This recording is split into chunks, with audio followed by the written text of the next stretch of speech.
சங்கீதத்தை நாம் மாறி மாறி வாசிக்கிறோம்.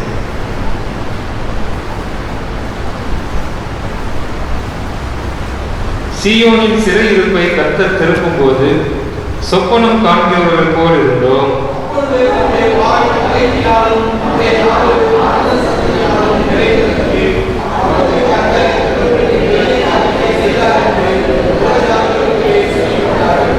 கர்த்தர் நமக்கு பெரிய காரியங்களை செய்தார், இது நிமித்தம் நாம் மகிழ்ந்திருப்போம்.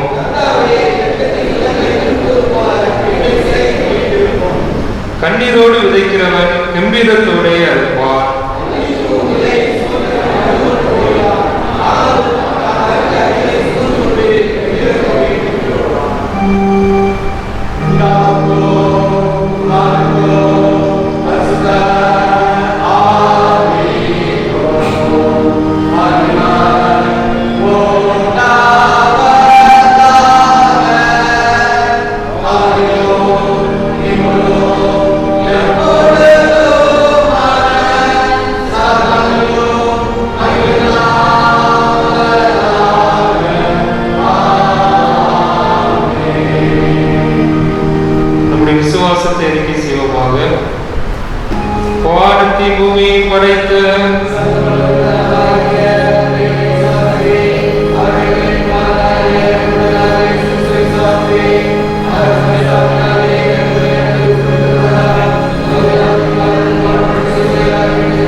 வாசிக்கும்படியாக தெரிந்து கொள்ளப்பட்ட வேத பகுதி யோவேல் தீர்க்கதரிசி புஸ்தகம் 2ஆம் அதிகாரம் 21ஆம் வசனம் முதல் 29ஆம் வசனம் வரை. யோவேல் 2ஆம் அதிகாரம் 21ஆம் வசனம்.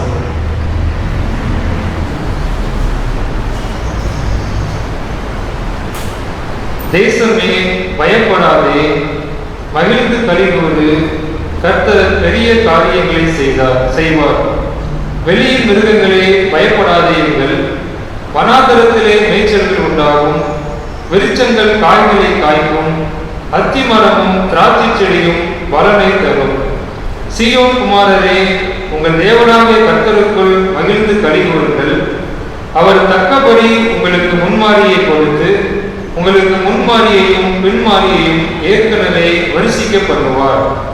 களங்கள் தானியத்தினால் நிரம்பும், ஆலைகளின் திராட்சரசம் எண்ணெயும் வழிந்தோடும்.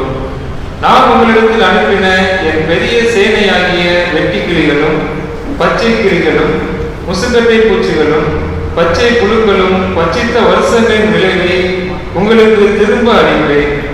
நீங்கள் சம்பூரணமாய் சாப்பிட்டு திருப்தி அடைந்து உங்களை அதிசயமாய் நடத்தி வந்த உங்கள் தேவனாகிய கர்த்தருடைய நாமத்தை துதிப்பீர்கள்.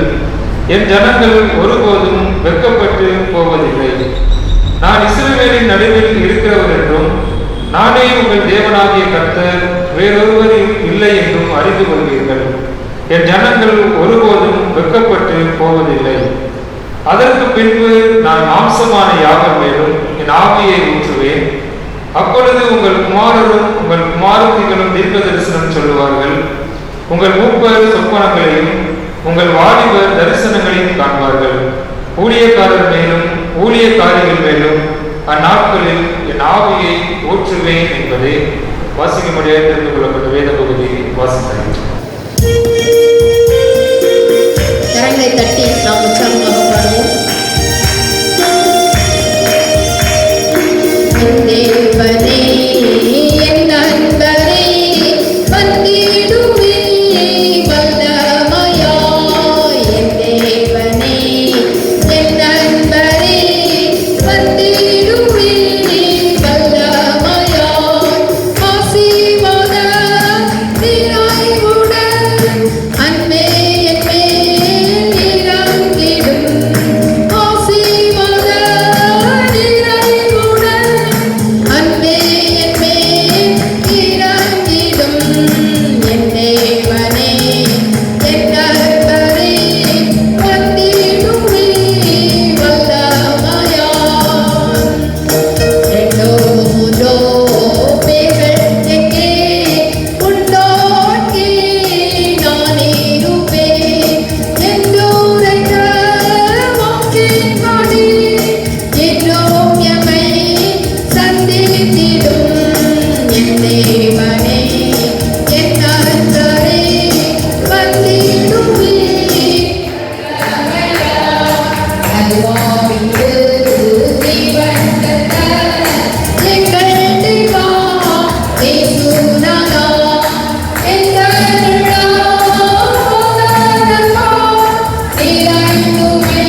இம்மட்டுமாக நாம் இருப்பது, நிலை நிற்பது அவருடைய சுத்த கிருபை.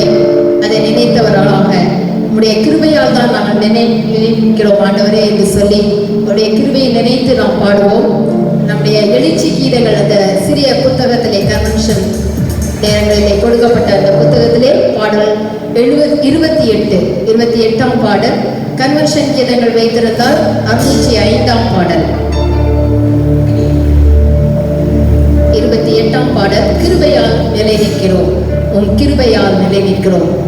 உடைய கிருபைதான் ஆண்டவரை இம்மட்டுமாக என்னை தாங்கினது என்று சொல்லி நினைத்து நாம் ஆண்டவருக்கு நன்றி செலுத்தி கிருபையை உணர்ந்தவர்களாக நாம் பாடுகிறோம்.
அது என்றும் மாறாதது.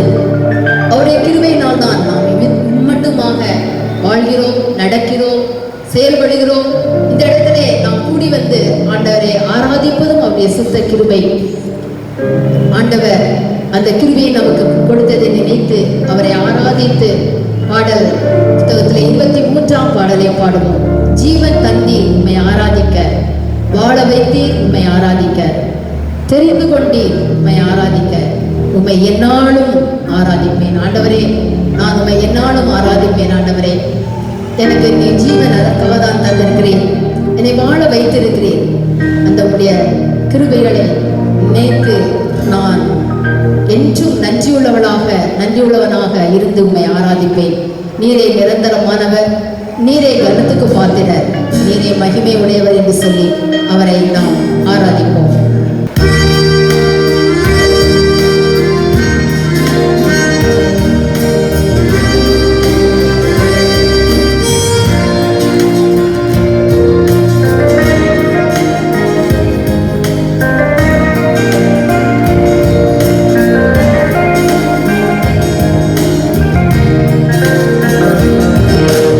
ஜீவன் தந்தி உம்மை ஆராதிக்க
குனிந்து ஆராதிக்கும் பொழுது நாங்களும் இந்த வேளையிலே உடைய சந்நிதிக்கு முன்பாக, உடைய சிங்காசனத்துக்கு முன்பாக வந்து தாழ விழுந்து பணிந்து ஆண்டவரே நடுக்கத்தோடும் பயத்தோடும் ஆராதிக்கிறோம்.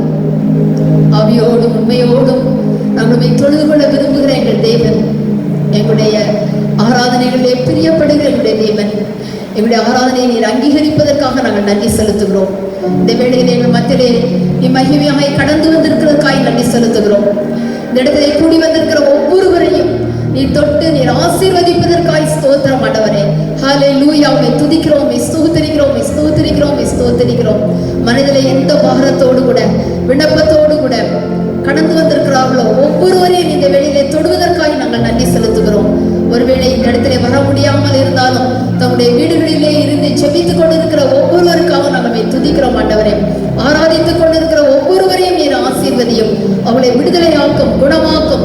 விசேஷமாக என்னுடைய திருச்சபையின் பிள்ளைகளுடைய ஒவ்வொரு குடும்பத்திலும் நீர் பிரவேசிக்க வேண்டும் என்று செபிக்கிறோம். இந்த நாளின் ஆசீர்வாதத்தை நீ ஒவ்வொருடைய வாழ்க்கையிலும் நீர் அருளி செய்வதற்காக உமக்கு நன்றி செலுத்துகிறோம் ஆண்டவரே. நன்றி செலுத்துகிறோம் அப்பா. உம்மை துதிக்கிறோம், உம்மை ஸ்தோத்திரிக்கிறோம். இந்த வேளையிலும் இந்த இடத்திலே வந்து மற்றவர்களுக்காக ஜெபித்துக் கொண்டிருக்கிற ஒவ்வொருவருக்காக நாங்கள் ஜெபிக்கிறோம். எங்களுடைய பகுதியிலே விசேஷமாக இந்த கொரோனாவினாலே அன்றைய பாதிக்கப்பட்டு கண்ணீரோடு இருக்கிறவர்களுக்காக, பயத்தோடு இருக்கிறவர்களுக்காக நாங்கள் ஜெபிக்கிறோம். நீரே உம்முடைய சமாதானத்தை ஒவ்வொருவருக்கும் அருளி செய்து அற்புத விடுதலை நீர் அருளி செய்வீராக. உம்மை துதிக்கிறோம் அப்பா, உம்மை ஸ்தோத்திரிக்கிறோம். உமக்கு ஸ்தோத்திரம், ஸ்தோத்திரம், ஸ்தோத்திரம். நீர் மகிமைக்கு பாத்திரர், நீரே வல்லமை உள்ள தேவன், நீர் சர்வ வல்லமை உள்ளவர். உம்மை துதிக்கிறோம், உம்மை ஸ்தோத்திரிக்கிறோம். நீர் ஒரு வார்த்தை சொன்னால் போதும் சுவாமி, எங்களுடைய கஷ்டங்கள் எல்லாம் ஆண்டவரை மறைந்து போகும், எங்களுடைய வியாதிகள் எல்லாம் நீங்கி போகுமே. அந்த பாக்கியத்தை இந்த நாளிலே எங்களுடைய திருச்சபையின் பிள்ளைகள் ஒவ்வொருவருக்கும் நீர் அருளி செய்வதற்காக உம்மை துதிக்கிறோம் ஆண்டவரே. உம்மை ஸ்தோத்திரிக்கிறோம். ஹல்லேலூயா, ஹல்லேலூயா. உம்மை துதிக்கிறோம், உம்மை ஸ்தோத்திரிக்கிறோம், உம்மை மகிமைப்படுத்துகிறோம். எல்லா துதி கன மகிமை நாங்கள் உமக்கே ஏறெடுக்கிறோம். இயேசு கிறிஸ்துவின் மூலமே ஜெபிக்கிறோம் பிதாவே, ஆமென். மார்போடு அணைப்பாரே,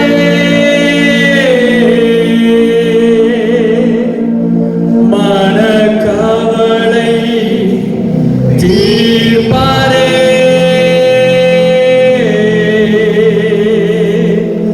மார்போடு அணைப்பாரே, மனக்கவலை தீர்ப்பாரே. ஒரு தாய் தேற்றுவது போல் என் நேசர் தேற்றுவார். ஒரு தாய் தேற்றுவது போல் என் நேசர் தேற்றுவார். கரம் பிடித்து நடத்துவார், கண்மாலை மேல் நிறுத்துவார். கரம் பிடித்து நடத்துவார், கண்மாலை மேல் நிறுத்துவார். ஒரு தாய் தேற்றுவது போல் தேற்றுவார். ஒரு போதும் கைவிடார், ஒரு நாளும் விலகிடார். ஒரு போதும் கைவிடார், ஒரு நாளும் விலகிடார். ஒரு தாய் தேற்றுவது போல். கர்த்தருடைய மகிமை பொழுது இறங்குவதாக, கர்த்தருடைய ஆறுதல் இறங்குவதாக, கர்த்தருடைய கிருபை இறங்குவதாக. ஒரு தாய் தேற்றுவது போல் என் நேசர் தேற்றுவார். ஹல்லேலூயா, ஹல்லேலூயா,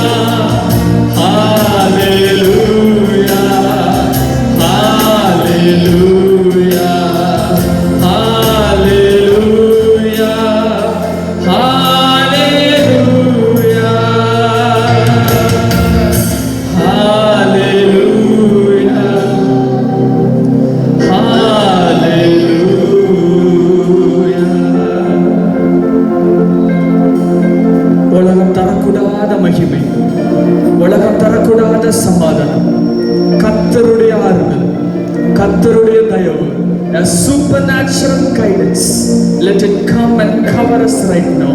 இப்பொழுதே உங்களை கர்த்தருடைய மகிமை, புதிதாக கர்த்தருடைய வல்லமை, புதிதாக கர்த்தருடைய மகிமை இப்பொழுதே மூடுவதாக.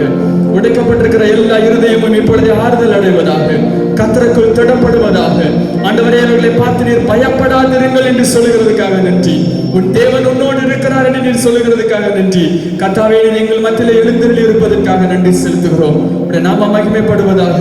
இந்த நாள் முழுவதும் எங்களோடு இருங்க. நீர் வைத்திருக்கிற வாக்குத்தத்தத்தை நாங்கள் பெற்றுக்கொண்டு சுதந்திரிக்க எங்களுக்கு கிருபை செய்யும். உயிர்த்தெழுந்த இயேசு கிறிஸ்துவின் மூலம் ஜெபிக்கிறோம் பிதாவே. ஆமென், ஆமென். இந்த நாளிலும் ஆராதனைக்கு வந்திருக்கிற உங்கள் யாவரையும் ஆண்டவராகிய இயேசு கிறிஸ்துவின் நாமத்தினாலே வாழ்த்தி வரவேற்கிறேன். இந்த நாளிலே யூடியூபிலே பார்த்து கொண்டிருக்கிற உங்களையும் ஆண்டவருடைய நாமத்தினாலே நான் வரவேற்கிறேன். கர்த்தருடைய கிருபை உங்களோடு இருப்பதாக. தேவன் நம்மோடு இருக்கிறவர், எப்பொழுதும் நமக்காக எல்லா காரியங்களையும் செய்கிறவர், எல்லாவற்றையும் நேர்த்தியாக அதனதின் காலத்திலே அழகாய் செய்கிறவர். ஆண்டவர் உங்களுக்காக வைத்திருக்கிற திட்டங்கள் ஒருபோதும் மாறாது. விசுவாசிக்கிறவங்க கரங்களை வைத்து ஹல்லேலூயா சொல்லமா? ஹல்லேலூயா.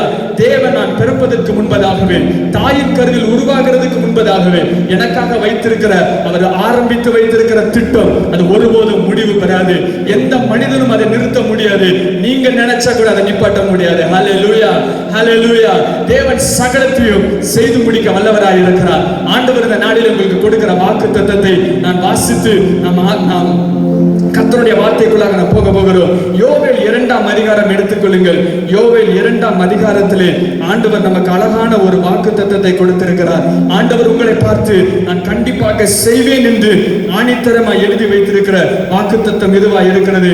யோவேல் 2ஆம் அதிகாரம் 21ஆம் வசனம் இப்படியாக சொல்லுகிறது: தேசமே பயப்படாது, மகிழ்ந்து களிகூரு, கர்த்தர் பெரிய காரியங்களை செய்வார். ஆண்டவர் பெரிய காரியங்களை உங்களுக்காக செய்யும்படியே செய்வேன் என்று ஆண்டவர் சொல்லுகிறார். 23-24ஆம் வசனம்: சீயோன் குமாரத்தியே, உங்கள் தேவனாகிய கர்த்தருக்குள் மகிழ்ந்து களிகூருங்கள். அவர் தக்கபடி உங்களுக்கு முன்மாரியை கொடுத்து உங்களுக்கு முன்மாரியையும் பின்மாரியும் ஏற்கனவே வருஷிக்க பண்ணுவார். முன்மாரியும் பின்மாரியும் ஒரே இடத்துல உண்டாகும் என்று ஆண்டவர் சொல்லுகிறார். ரெண்டுக்கும் எப்ப வரும்னா, முன்மாரி மலை வயல்வெளிக்கு முன்பதாக வரும், பின்மாரி வயல் அறுக்கிறதுக்காக வரும். இரண்டு காரியங்களுக்காக மாறி வரும். ஆனால் ஆண்டவர் என்ன சொல்லுகிறார் என்றால், முன்மாரியும் பின்மாரியும் ஒரே நேரத்தில் பெய்ய பண்ணுகிறார். ஹல்லேலூயா, ஹல்லேலூயா. இன் ஒன் மந்த் என்று ஆங்கிலத்தில் சொல்லப்பட்டிருக்கும். முன்மாரியும் பின்மாரியும் சேர்த்து ஆண்டவர் உங்களுக்கு கொடுக்கிறவராய் இருக்கிறார். அதற்கு பின்பு பாருங்கள் 24ஆம் வசனம்: களங்கள் தானியத்தினாலும் நிரம்பும், ஆலைகள் திராட்சரசம் எண்ணெயினாலும் வழிந்தோடும். நான் உங்களிடத்தில் அனுப்பின என் பெரிய சேனையாக வெட்டுக்கிளிகளும் பச்சை கிளிகளும் முசுக்கட்டை பூச்சிகளும் பச்சை புழுக்களும் பட்சித்த வருஷங்களின் விளைவை உங்களுக்கு திரும்ப அளிப்பேன். நீங்கள் சம்பூரணமாய் சாப்பிட்டு திருப்தி அடைந்து உங்கள் அதிசயமாய் நடத்தி வந்த உங்கள் தேவனுடைய கர்த்தருடைய நாமத்தை துதிப்பீர்கள். என் ஜனங்கள் ஒருபோதும் வெட்கப்பட்டு போவதில்லை. ஹல்லேலூயா, ஹல்லேலூயா. ஆண்டவர் இன்னைக்கு உங்களை பார்த்து சொல்லுகிறார், என்னுடைய ஜனங்களாகிய நீங்கள், என்னுடைய நாமம் தரிக்கப்பட்டிருக்கிறதாகிய நீங்கள் வெட்கப்பட்டு போவதில்லை என்று ஆண்டவர் சொல்லுகிறார். ஆண்டவர் உங்களை வெட்கப்பட விட மாட்டார். எந்த இடத்துல நீங்கள் அவமானப்பட்டீர்களோ அதே இடத்துல திரும்பி எடுக்கும்படியாக ஆண்டவர் செய்வார். என் ஜனங்கள் வெட்கப்பட்டு போவதில்லை என்று ஆண்டவர் சொல்லுகிறார். ஹல்லேலூயா, ஹல்லேலூயா. நீங்கள் வெட்கப்பட்டு போவதில்லை. நீங்கள் இருக்கிற இடத்திலே வெட்கப்பட்டு போவதில்லை. ஆண்டவர் சொன்ன வாக்குத்தத்தம் எப்பொழுதும் ஒரு தடவை சொன்னாலே அது ஸ்ட்ராங்கா இருக்கும். ஒரே வசனத்தை ஆண்டவர் திருப்பி சொன்னது வேதாகமத்தில் ரொம்ப கம்மி. அடுத்த வசனத்தை பாருங்களேன்: நான் இஸ்ரவேலின் நடுவே இருக்கிறவர் என்றும் நான் உங்களுடைய தேவனாகிய கர்த்தர் வேறொருவரும் இல்லை என்று அறிந்து கொள்வீர்கள். என் ஜனங்கள் ஒருபோதும் வெட்கப்பட்டு போவதில்லை. ஹல்லேலூயா. வரிசையாக 2 முறை அது வருகிறது.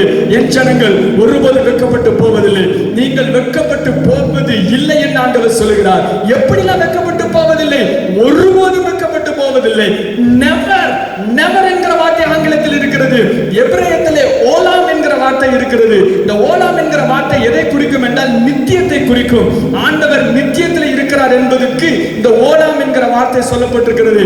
ஓலாம் என்றால் நித்தியம் என்ற அர்த்தம். ஆண்டவர் உங்களை எவ்வளவாய் வெட்கப்படுத்த மாட்டார் தெரியுமா?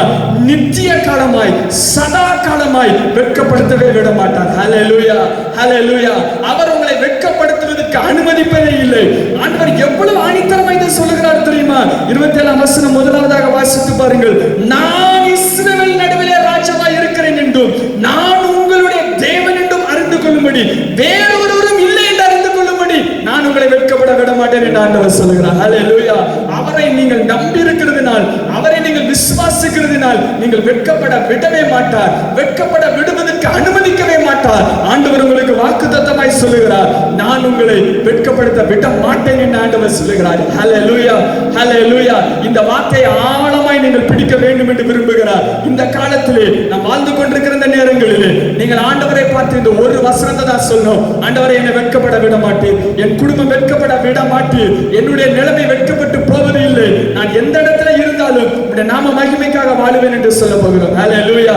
25ஆம் வசனம் ரொம்ப ஒரு அழகான வசனம். 25ஆம் வசனம் ஆண்டவர் என்ன சொல்லுகிறார் பாருங்க. வெட்டுக்கிளி, பச்சை கிளி, முசுக்கட்டை பூச்சி, பச்சை புலிகள் பட்சித்த வருஷங்களின் விளைவை திரும்ப தருவேன். God is not going to give you days back, he is going to give you years back. நீங்கள் இழந்த வருடங்களை திருப்பி கொடுப்பார். ஒருவேளை நம்ம நினைப்போம், இந்த சம்பவம் மட்டும் என் வாழ்க்கையில நடக்கலனா நான் இந்த இடத்துக்கு போயிருந்திருப்பேன், இந்த சூழ்நிலை மட்டும் என் வாழ்க்கையில வரலனா நான் இவ்வளவு தூரம் உயர்ந்திருப்பேன் நீங்க நினைப்பீங்க தெரியுமா? அதை காட்டிலும் அந்த இழந்த வருடங்கள் அத்தனையும் ஆண்டவர் திரும்பி உங்களுக்கு கொடுக்கிறார். ஹல்லேலூயா, ஹல்லேலூயா. இழந்த வருடங்களின் விளைவை ஆண்டவர் கொடுக்கிறார். எப்படி கொடுக்கிறார் தெரியுமா? ஒரு எடுத்துக்காட்டு நான் காண்பிக்கிறேன். 2 ராஜாக்கள் திருப்பிக் கொள்ளுங்கள். 2 ராஜாக்களிலே 8ஆம் அதிகாரத்திலே ஒரு சம்பவம் சொல்லப்பட்டிருக்கிறது. 2 ராஜாக்கள் 8ஆம் அதிகாரத்திலே எலிசா தீர்க்கதரிசி உயிர்ப்பித்த தாயுடைய ஸ்திரீயை பார்த்து சொல்லுகிறாங்க. முதலாம் வசனம், நீ எங்கேயாவது போய் சஞ்சரி, ஆண்டவர் பஞ்சத்தை வருவிப்பார், 7 வருஷம் இருக்கும் என்று சொல்லுகிறார்கள். இவங்க இந்த இடத்தை விட்டு வெளியே போறாங்க. ஒரு இடத்தை விட்டு ஆண்டவர் அவர்களை துரத்துறது மாதிரி, ஒரு ஊரை விட்டு வெளியே போய் என்று சொல்லுகிறது போல அவர்கள் எல்லாவற்றையும் இது பண்ணி அவங்க போகிறாங்க. திரும்பி 7 வருஷம் கழிச்சு வீட்டுக்கு வராங்க. 3ஆம் வசனம், 7 வருஷம் சென்றது பின்பு அவர்கள் பெலிஸ்தர் தேசத்தை விட்டு திரும்பி வராங்க. அங்க அவங்களுடைய வீடு இல்ல, வயல் இல்ல, எல்லாத்தையும் இன்னொருத்தவங்க எடுத்துக்கிட்டாங்க. அப்போ சாதாரணமா ராஜாட்ட போய் முறையிடுகிறதுக்காக போறாங்க. ஆண்டவர் தான் சொன்னாரு, ஆண்டவர் தான் வாக்குத்தத்தம் பண்ணாரு, ஆண்டவர் தான் வெளியே போன்னு சொன்னாரு. திரும்பி வரும்போது வீடு இல்ல, திரும்பி வரும்போது வயல் இல்ல. அதனால ராஜாட்ட முறையிடும்படி சும்மா போறாங்க. a normal event, a normal circumstances, சாதாரண சூழ்நிலை, சாதாரணமா முறையிடும்படி போகிற ஒரு காரியம், சாதாரணமா போறாங்க. இவங்க சும்மா போகும்போது அங்க ஆண்டவர் வேறொரு காரியத்தை வைத்திருந்தார். என்ன நடக்கு தெரியுமா? சாதாரணமா போய் ராஜாவுடைய அரண்மனை வாசல்ல போய் நிக்கிறாங்க. இவங்க அங்க இருந்து நடந்து வர்றதுக்கு முன்னாடி அதே நேரத்தில் அரண்மனையில இன்னொரு ஒரு காரியம் நடந்துட்டு இருக்கு. ராஜா கையாசிட்ட கேட்டுட்டு இருக்காரு, எலிசா என்னெல்லாம் அற்புதம் செஞ்சாரு கொஞ்சம் சொல்லு பார்ப்போம் அப்படின்னு அங்க கேட்டுட்டு இருக்கிறாரு. இவங்க நினைச்சிட்டு இருக்காங்க சாதாரணமா பேசிட்டு இருக்காங்கன்னு. ஆனா வேறொரு காரியத்தை ஆண்டவர் திட்டம் பண்ணி இருக்கிறார். வேறொரு நாள்ல 2 பேரும் பேசியிருந்திருக்கலாம், வேறொரு சமயத்துல 2 பேரும் பேசியிருந்திருக்கலாம். ஆனா சரியான நேரத்துல 2 பேரும் பேசிட்டு இருக்காங்க. ஹல்லேலூயா. கேயாசியும் ராஜாவும் பேசிட்டு இருக்காங்க. 4ஆம் வசனம், தேவனுடைய மனுஷனாகிய வேலைக்காரனாகிய கேயாசி ராஜாவை பார்த்து விவரமாய் சொன்னான். அப்ப அவன் கதை சொல்றான். ஒரு பிள்ளை செத்து போச்சு, நானும் போய் கம்ப தூக்கி வச்சேன், அது ஒண்ணு உயிர் தரல, ஆனா அவர் வந்தாரு பாரு அப்படின்னு இவர் கதை சொல்லிட்டு இருக்காங்க. கதை சொல்லிட்டு இருக்கும்போது சரியா அந்த அம்மா உள்ள வருது. கரெக்டா உள்ள வராங்க. 5ஆம் வசனம் கடைசியில பாருங்க, கேயாசி ராஜாவாகிய ஆண்டவனே, இவன் தான் அந்த ஸ்திரீ, எலிசா உயிர்ப்பித்த இவளுடைய குமாரன் இவன் தான் என்று சொல்கிறான். 7 வருஷமா ஊர்ல கிடையாது. ஹல்லேலூயா. 7 வருஷமா கேயாசிக்கு எங்க இருக்கானே தெரியாது. ஆனா சரியா அந்த அம்மா உள்ள வராங்க. இங்க கதை பேசிட்டு இருக்காங்க. 6ஆம் வசனம் முறையிடுறாங்க. அப்போ ராஜா ஒரு கட்டளை கொடுக்கிறார். அழகான வசனம் 6ஆம் வசனத்திலே வாசிக்கிறேன் பின்பகுதி. அப்பொழுது ராஜா அவளுக்கு ஒரு பிரதானியை நியமித்து அவளுக்கு உண்டான எல்லாவற்றையும் அவள் தேசத்துக்கு விட்டு போன நாள் முதல் இதுவரைக்கும் உண்டான அதன் வயலின் வருமானம் அனைத்தையும் அவளுக்கு கிடைக்கும்படி செய் என்று சொன்னான். ஹல்லேலூயா. 7 வருஷமா விட்டுட்டு போன வயல்ல உள்ள பலனு, 7 வருஷமா விட்டுட்டு போன உள்ள அரியரு எல்லாத்தையும் சேர்த்து ஆண்டவர் கொடுக்கும்படியாக செய்தார். ஹல்லேலூயா. ஆண்டவர் திருப்பி கொடுக்கும்போது பயங்கரமாய் கொடுக்கிறவர், திருப்பி கொடுக்கும்போது அளவுக்கு அதிகமாய் கொடுக்கிறவர். இழந்த வருடங்களை ஆண்டவர் உங்களுக்கு கொடுக்கிறார். கரங்களை தட்டி ஆண்டவருக்கு நன்றி செலுத்துவோமா? ஹல்லேலூயா. இழந்த வருடங்களை ஆண்டவர் கொடுக்கிறார். இழந்த வருடத்தின் விளைவை ஆண்டவர் உங்களுக்கு கொடுக்கிறார். ஒருவேளை இந்த சம்பவம் நடந்ததனால ஒருவேளை இருதயங்கள் நொறுக்கப்பட்டிருக்கலாம். இன்றைக்கு ஆண்டவர் உங்களை பார்த்து சொல்லுகிறார், என்னுடைய நாமம் தெரிவிக்கப்பட்டிருக்கிற என்னுடைய ஜனங்களாகிய நீங்கள் ஒருபோதும் வெட்கப்பட்டு போவதில்லை, ஒருபோதும் வெட்கப்பட்டு போவதில்லை. நீங்கள் தலை குனிவதற்கு ஆண்டவர் அனுமதிக்க மாட்டார். நீங்கள் குனிக்கு போவதற்கு ஆண்டவர் அனுமதிக்க மாட்டார். ஆண்டவர் உங்களை வெட்கப்பட விட மாட்டேன் என்று ஆண்டவர் சொல்லுகிறார். ஹல்லேலூயா, ஹல்லேலூயா, ஹல்லேலூயா. ஆண்டவர் இவ்வளவு கொடுத்திருந்தாலும், இவ்வளவு வாக்குத்தத்தங்களை ஆண்டவர் ஆணித்தரமாய் கொடுத்திருந்தாலும், என்னுடைய வாழ்க்கையிலே இப்படி வெட்கப்பட்ட சூழ்நிலை உண்டாகிவிட்டது. என்னுடைய வாழ்க்கையிலே இப்படி வெட்கப்படுகிற ஒரு நிலைமை உண்டாகிவிட்டது. என்னுடைய வாழ்க்கையிலே வெட்கப்படுகிற சூழ்நிலை அனுமதிக்கப்பட்டு விட்டது. ஏன் இப்படிப்பட்ட சூழ்நிலை அனுமதிக்கப்பட்டிருக்கிறது என்று நீங்கள் கேட்கலாம். உங்களுக்கான விளக்கங்களை நான் இந்த நாளிலே கொடுக்க விரும்புகிறேன். ஆண்டவர் சொல்லியிருக்கிறார், ஒருபோதும் வெட்கப்பட்டு போவதில்லை என்று சொல்லியிருக்கிறார். ஒருபோதும் ஒரு இன்ச் கூட கிடையாது, ஒரு சின்ன துளி கூட கிடையாது, சின்ன துளி கூட வெட்கப்பட விட மாட்டேன் என்று சொன்ன தேவன் என்னுடைய வாழ்க்கையில ஏன் என்னை வெட்கப்பட அனுமதித்தார்? ஏன் எனக்கு தலைகுனிவு? ஏன் இவ்வளவு கஷ்டம்? ஏன் இவ்வளவு போராட்டம்? ஏன் எனக்கு இப்படிப்பட்ட சூழ்நிலை என்கிற கேள்வி உடனே உங்களுக்கு எழுந்திருக்கலாம். அப்படிப்பட்ட கேள்விக்கு ஆண்டவர் எனக்கு பதில் கொடுக்க விரும்புகிறார். ஒருபோதும் வெட்கப்பட விட மாட்டேன் என்று சொன்ன தேவன் ஏன் அனுமதித்தார்? ஏன் இப்படிப்பட்ட காரியங்களை செய்தார்? சில ஒரு சம்பவத்தை உங்களுக்கு காண்பித்து ஆண்டவர் எப்படிப்பட்ட காரியங்களை செய்வதற்கு உண்மையுள்ளவராய் இருக்கிறார் என்று காண்பிக்க விரும்புகிறேன். அதே போல உங்களுக்கும் ஆண்டவர் உண்மையுள்ளவராய் இருப்பேன் என்று வாக்குத்தத்தம் பண்ணுகிறார். எரேமியா 25ஆம் அதிகாரம் எடுத்துக்கொள்ளுங்கள். எரேமியா 25ஆம் அதிகாரத்திலே கர்த்தருடைய கோபாக்கினை அந்த இடத்திலே வருகிறது.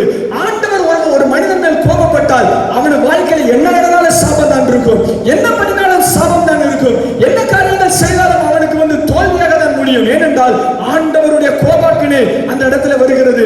இந்த இடத்துல எரேமியா தன்னுடைய கோபாக்கினியை அவர் ஆண்டவருடைய கோபாக்கினியை சொல்லுகிறார். எரேமியா 25ஆம் அதிகாரம் 3ஆம் வசனம், ஆமோனின் குமாரனாகிய யோசியாவின் 13ஆம் வருஷம் துவங்கி இந்த நாள் மட்டும் 23 வருஷமாய் கர்த்தருடைய வார்த்தை எனக்கு உண்டாயிற்று. நான் உங்களுக்கு ஏற்கனவே சொல்லிக் கொண்டு வந்தும் நீங்கள் கேளாமல் போனீர்கள். 23 வருஷம் நான் ஊழியம் செஞ்சிருக்கேன், ஒரு ஆத்மா கூட கிடையாது, ஒருத்த கூட என் வார்த்தையை கேட்க மாட்டீங்க, ஒருத்த கூட ஆண்டவருடைய சத்தத்தை கேட்க மாட்டீங்க. 4ஆம் வசனம், கர்த்தர் உங்களிடத்தில் தீர்க்கதரிசியாய் அனுப்பின சகல ஊழியக்காரங்களையும் ஏற்கனவே அனுப்பி கொண்டிருந்தும் நீங்கள் கேளாமலும் கேட்கும்படி செவியை சாயாமலும் போனீர்கள். ஆண்டவர் கோபமாய் சொல்லுகிறார், உங்க காது கேட்க மாட்டேங்குது, எவ்வளவுதான் வார்த்தைகளை சொன்னாலும் கேட்க மாட்டீர்கள் என்று ஆண்டவர் கோபமாய் அவருடைய ஆர்குமெண்ட்ஸ் எல்லாம் வச்சு ஆண்டவர் சொல்லுகிறார். 8ஆம் வசனம், நீங்கள் என் வார்த்தையை கேளாமல் போனபடியினால் நான் வடக்கே இருந்து சகல வம்சங்களையும் என் ஊழியக்காரனாகிய நேபுகாத்நேச்சார் என்னும் பாபிலோன் ராஜாவை அழைத்து அனுப்பி, அதுக்கப்புறம் கீழே நிறைய சொல்லப்பட்டிருக்கிறது. 11ஆம் வசனம், இந்த தேசம் எல்லாம் வனாந்தரமும் பாழுமாகும், ஜாதிகளோ 70 வருஷமாய் பாபிலோன் ராஜாவை சேவிப்பார்கள் என்று ஆண்டவர் சாபத்தை சபித்து கூறினார். இஸ்ரவேல் ஜனங்களை பார்த்து சொன்னார், நான் சொல்றதை நீங்க கேட்க மாட்டீங்க, நீங்க ஏன் ஜனம், நான் உன் தேவன், நான் சொல்றதை நீ கேட்க மாட்டேங்கிறீங்க, அதனால நான் என்ன செய்கிறேன் தெரியுமா? உங்களை இந்த இடத்துல இருந்து அனுப்பி பாபிலோன்கிற இன்னொரு நாட்டுக்கு அனுப்பி அங்க இருக்கிற என்னுடைய ஊழியக்காரனாகிய நேபுகாத்நேச்சார் கீழே உங்களை நான் சிறைக்கைதிகளாய் அனுப்ப போகிறேன் என்று ஆண்டவர் கோபாக்கினையை ஆண்டவர் சொன்னார். இது ஒரு சாதாரண ஒரு காரியம் அல்ல. ஆண்டவருடைய கோபாக்கினை ஆண்டவர் வெட்கப்படும்படியாக அனுமதித்து விட்டார். ஜனங்கள் மீது, தன்னுடைய ஜனங்கள் மீது கோபத்தை ஆண்டவர் கக்கி விட்டார். வெளியே போகும்படியாக ஆண்டவர் அவர்களுக்கு சாபத்தை சொல்லிவிட்டார். நம்மளுக்கு இவ்வளவு பெரிய கஷ்டம் வரலன்னு நினைக்கிறேன். வீடை இடிச்சு உடைச்சு ரோட்ல தெருவா இழுத்து இங்கிருந்து ஸ்ரீலங்காக்கு அனுப்பி போய் அங்க போய் வாழன்னு சொன்னா எவ்வளவு கஷ்டமா இருக்குன்னு யோசிச்சு பாருங்க. அவ்வளவு மோசமான சூழ்நிலை நமக்கு வரவில்லை. ஒரு எக்ஸ்ட்ரீம் சிச்சுவேஷனை ஆண்டவர் உங்களுக்கு காண்பிக்கிறார். மிகவும் மோசமான ஒரு சூழ்நிலை ஆண்டவர் காண்பிக்கிறார். ஆண்டவர் தன்னுடைய ஜனங்களை வெட்கப்படும்படியாக அனுமதித்து விட்டார். என்னுடைய ஜனங்கள் ஒருபோது வெட்கப்பட்டு போவதில்லை என்று சொல்லப்பட்டிருக்கிறது. ஆண்டவர் ஏன் அனுமதித்தார்? ஆண்டவர் கஷ்டமான சூழ்நிலையை கொடுத்து விட்டாரே என்கிற ஒரு வேதனை இருதயத்திலே வந்து கொண்டிருக்கும். சரி, என்ன நடந்தது என்று பார்ப்போம். எரேமியா இப்படியாக அவர் சொன்னார், சொன்னபடியே நடந்ததா என்று பார்ப்போம். 2 நாளாகமும் 36ஆம் அதிகாரம் எடுத்துக்கொள்ளுங்கள். பக்கம் 588.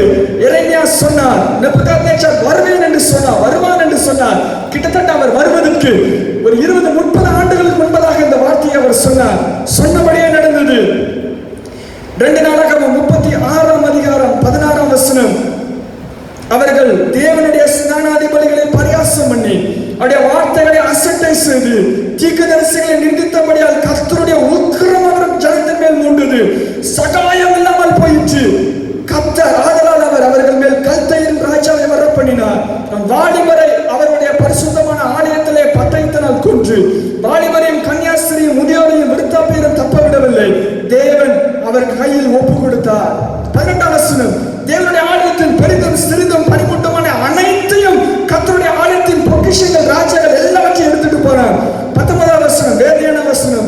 தேவனுடைய ஆலயத்தை தீக்குளுத்தி எருசலேமின் அலங்கத்தை இடித்து மாளிகையெல்லாம் அக்கினியால் சுட்டரித்து திவ்யமான பணிமுட்டல் எல்லாம் அழித்தான்.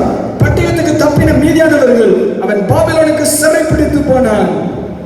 21ஆம் வசனம், கர்த்தர் எரேமியாவின் வாயினாலே சொன்ன வார்த்தை நிறைவேறும்படி தேசம் தன்னுடைய ஓய்வு வருஷங்களை ரம்யமாய் அனுபவித்து தீருமட்டும். அது பாழாய் கடந்த நாள் எல்லாம், அதாவது 70 வருஷம் முடியும் மட்டும் ஓய்ந்திருந்தது. ஹல்லேலூயா. சொன்னதுபடி சரியாக நடந்தது. பாபிலோன் ராஜா வருவேன் என்று சொன்னார், சரியாக வந்தான். சொல்லப்போனால் கிமு 606 சரியாக வந்தார். கிமு 606 வருஷத்திலே முதலாவது இன்வேஷனாக நேபுகாத்நேச்சர் வந்தார். அதுக்கு பின்பு 19 ஆண்டுகள் கழித்து இரண்டாவது இன்வேஷன் வந்தார். இரண்டாவது கான்குவெஸ்டை மொத்தமாக அழித்து போட்டார். ஒரு மனிதனும் இஸ்ரவேலிலே கிடையாது. யோசிச்சு பாருங்க, அண்ணனகரில் இருக்கிற எல்லா வீடையும் இடிச்சு, எல்லா கோயிலையும் இடிச்சு, அவ்வளவு தரமட்டம் ஆக்கிட்டு ஊரை காலி பண்ணி வெளியே போனா எவ்வளவு தூரத்துக்கு இருக்குமோ என்கிறதை யோசித்து பாருங்கள். அவ்வளவு தூரத்துக்கு ஒரு வீடு கூட இல்லாம வனாந்தரமும் பாலுமாய் விட்டது எழுதப்பட்டிருக்கிறது. அவ்வளவு மோசமான ஒரு இடத்துக்கு ஆண்டவர் அனுமதித்து விட்டார். 70 வருடங்கள் நிறைவேறும் மட்டும் இந்த காரியங்கள் நடைபெறும் என்று ஆண்டவர் ஆணித்தரமாய் சொல்லிவிட்டார். 606ஆம் வருடத்திலே இவர்கள் எல்லாரும் வெளியே போனார்கள். தேசத்தை விட்டு வெளியே போய்விட்டார்கள். தேசத்தை விட்டு பாபிலோனுக்கு சென்று விட்டார்கள். இந்த பாபிலோனுக்கு போகிற காலத்தில் இடையே 2 சம்பவங்கள் நடைபெற்றது. 2 சம்பவங்களை உங்களுக்கு நான் காண்பிக்க விரும்புகிறேன்.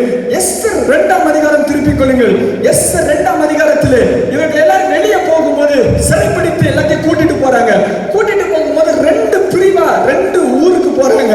எஸ்தர் 2ஆம் அதிகாரம் 6ஆம் வசனம், பாபிலோன் ராஜாவாகிய நேபுகாத்நேச்சர் யூதாவின் ராஜாவாகிய எகோனியாவை பிடித்துக் கொண்டு போகிற போது அவர்களுடைய கூட எருசலேமிலிருந்து பிடிப்பட்டு போகிறதில் ஒருவனாய் இருந்தவன் தான் மொர்தெகாய். என்ன நடந்துச்சு அப்படின்னா, மொத்தமா கூட்டிட்டு எல்லாரும் பாபிலோனுக்கு கூட்டிட்டு போனாங்க.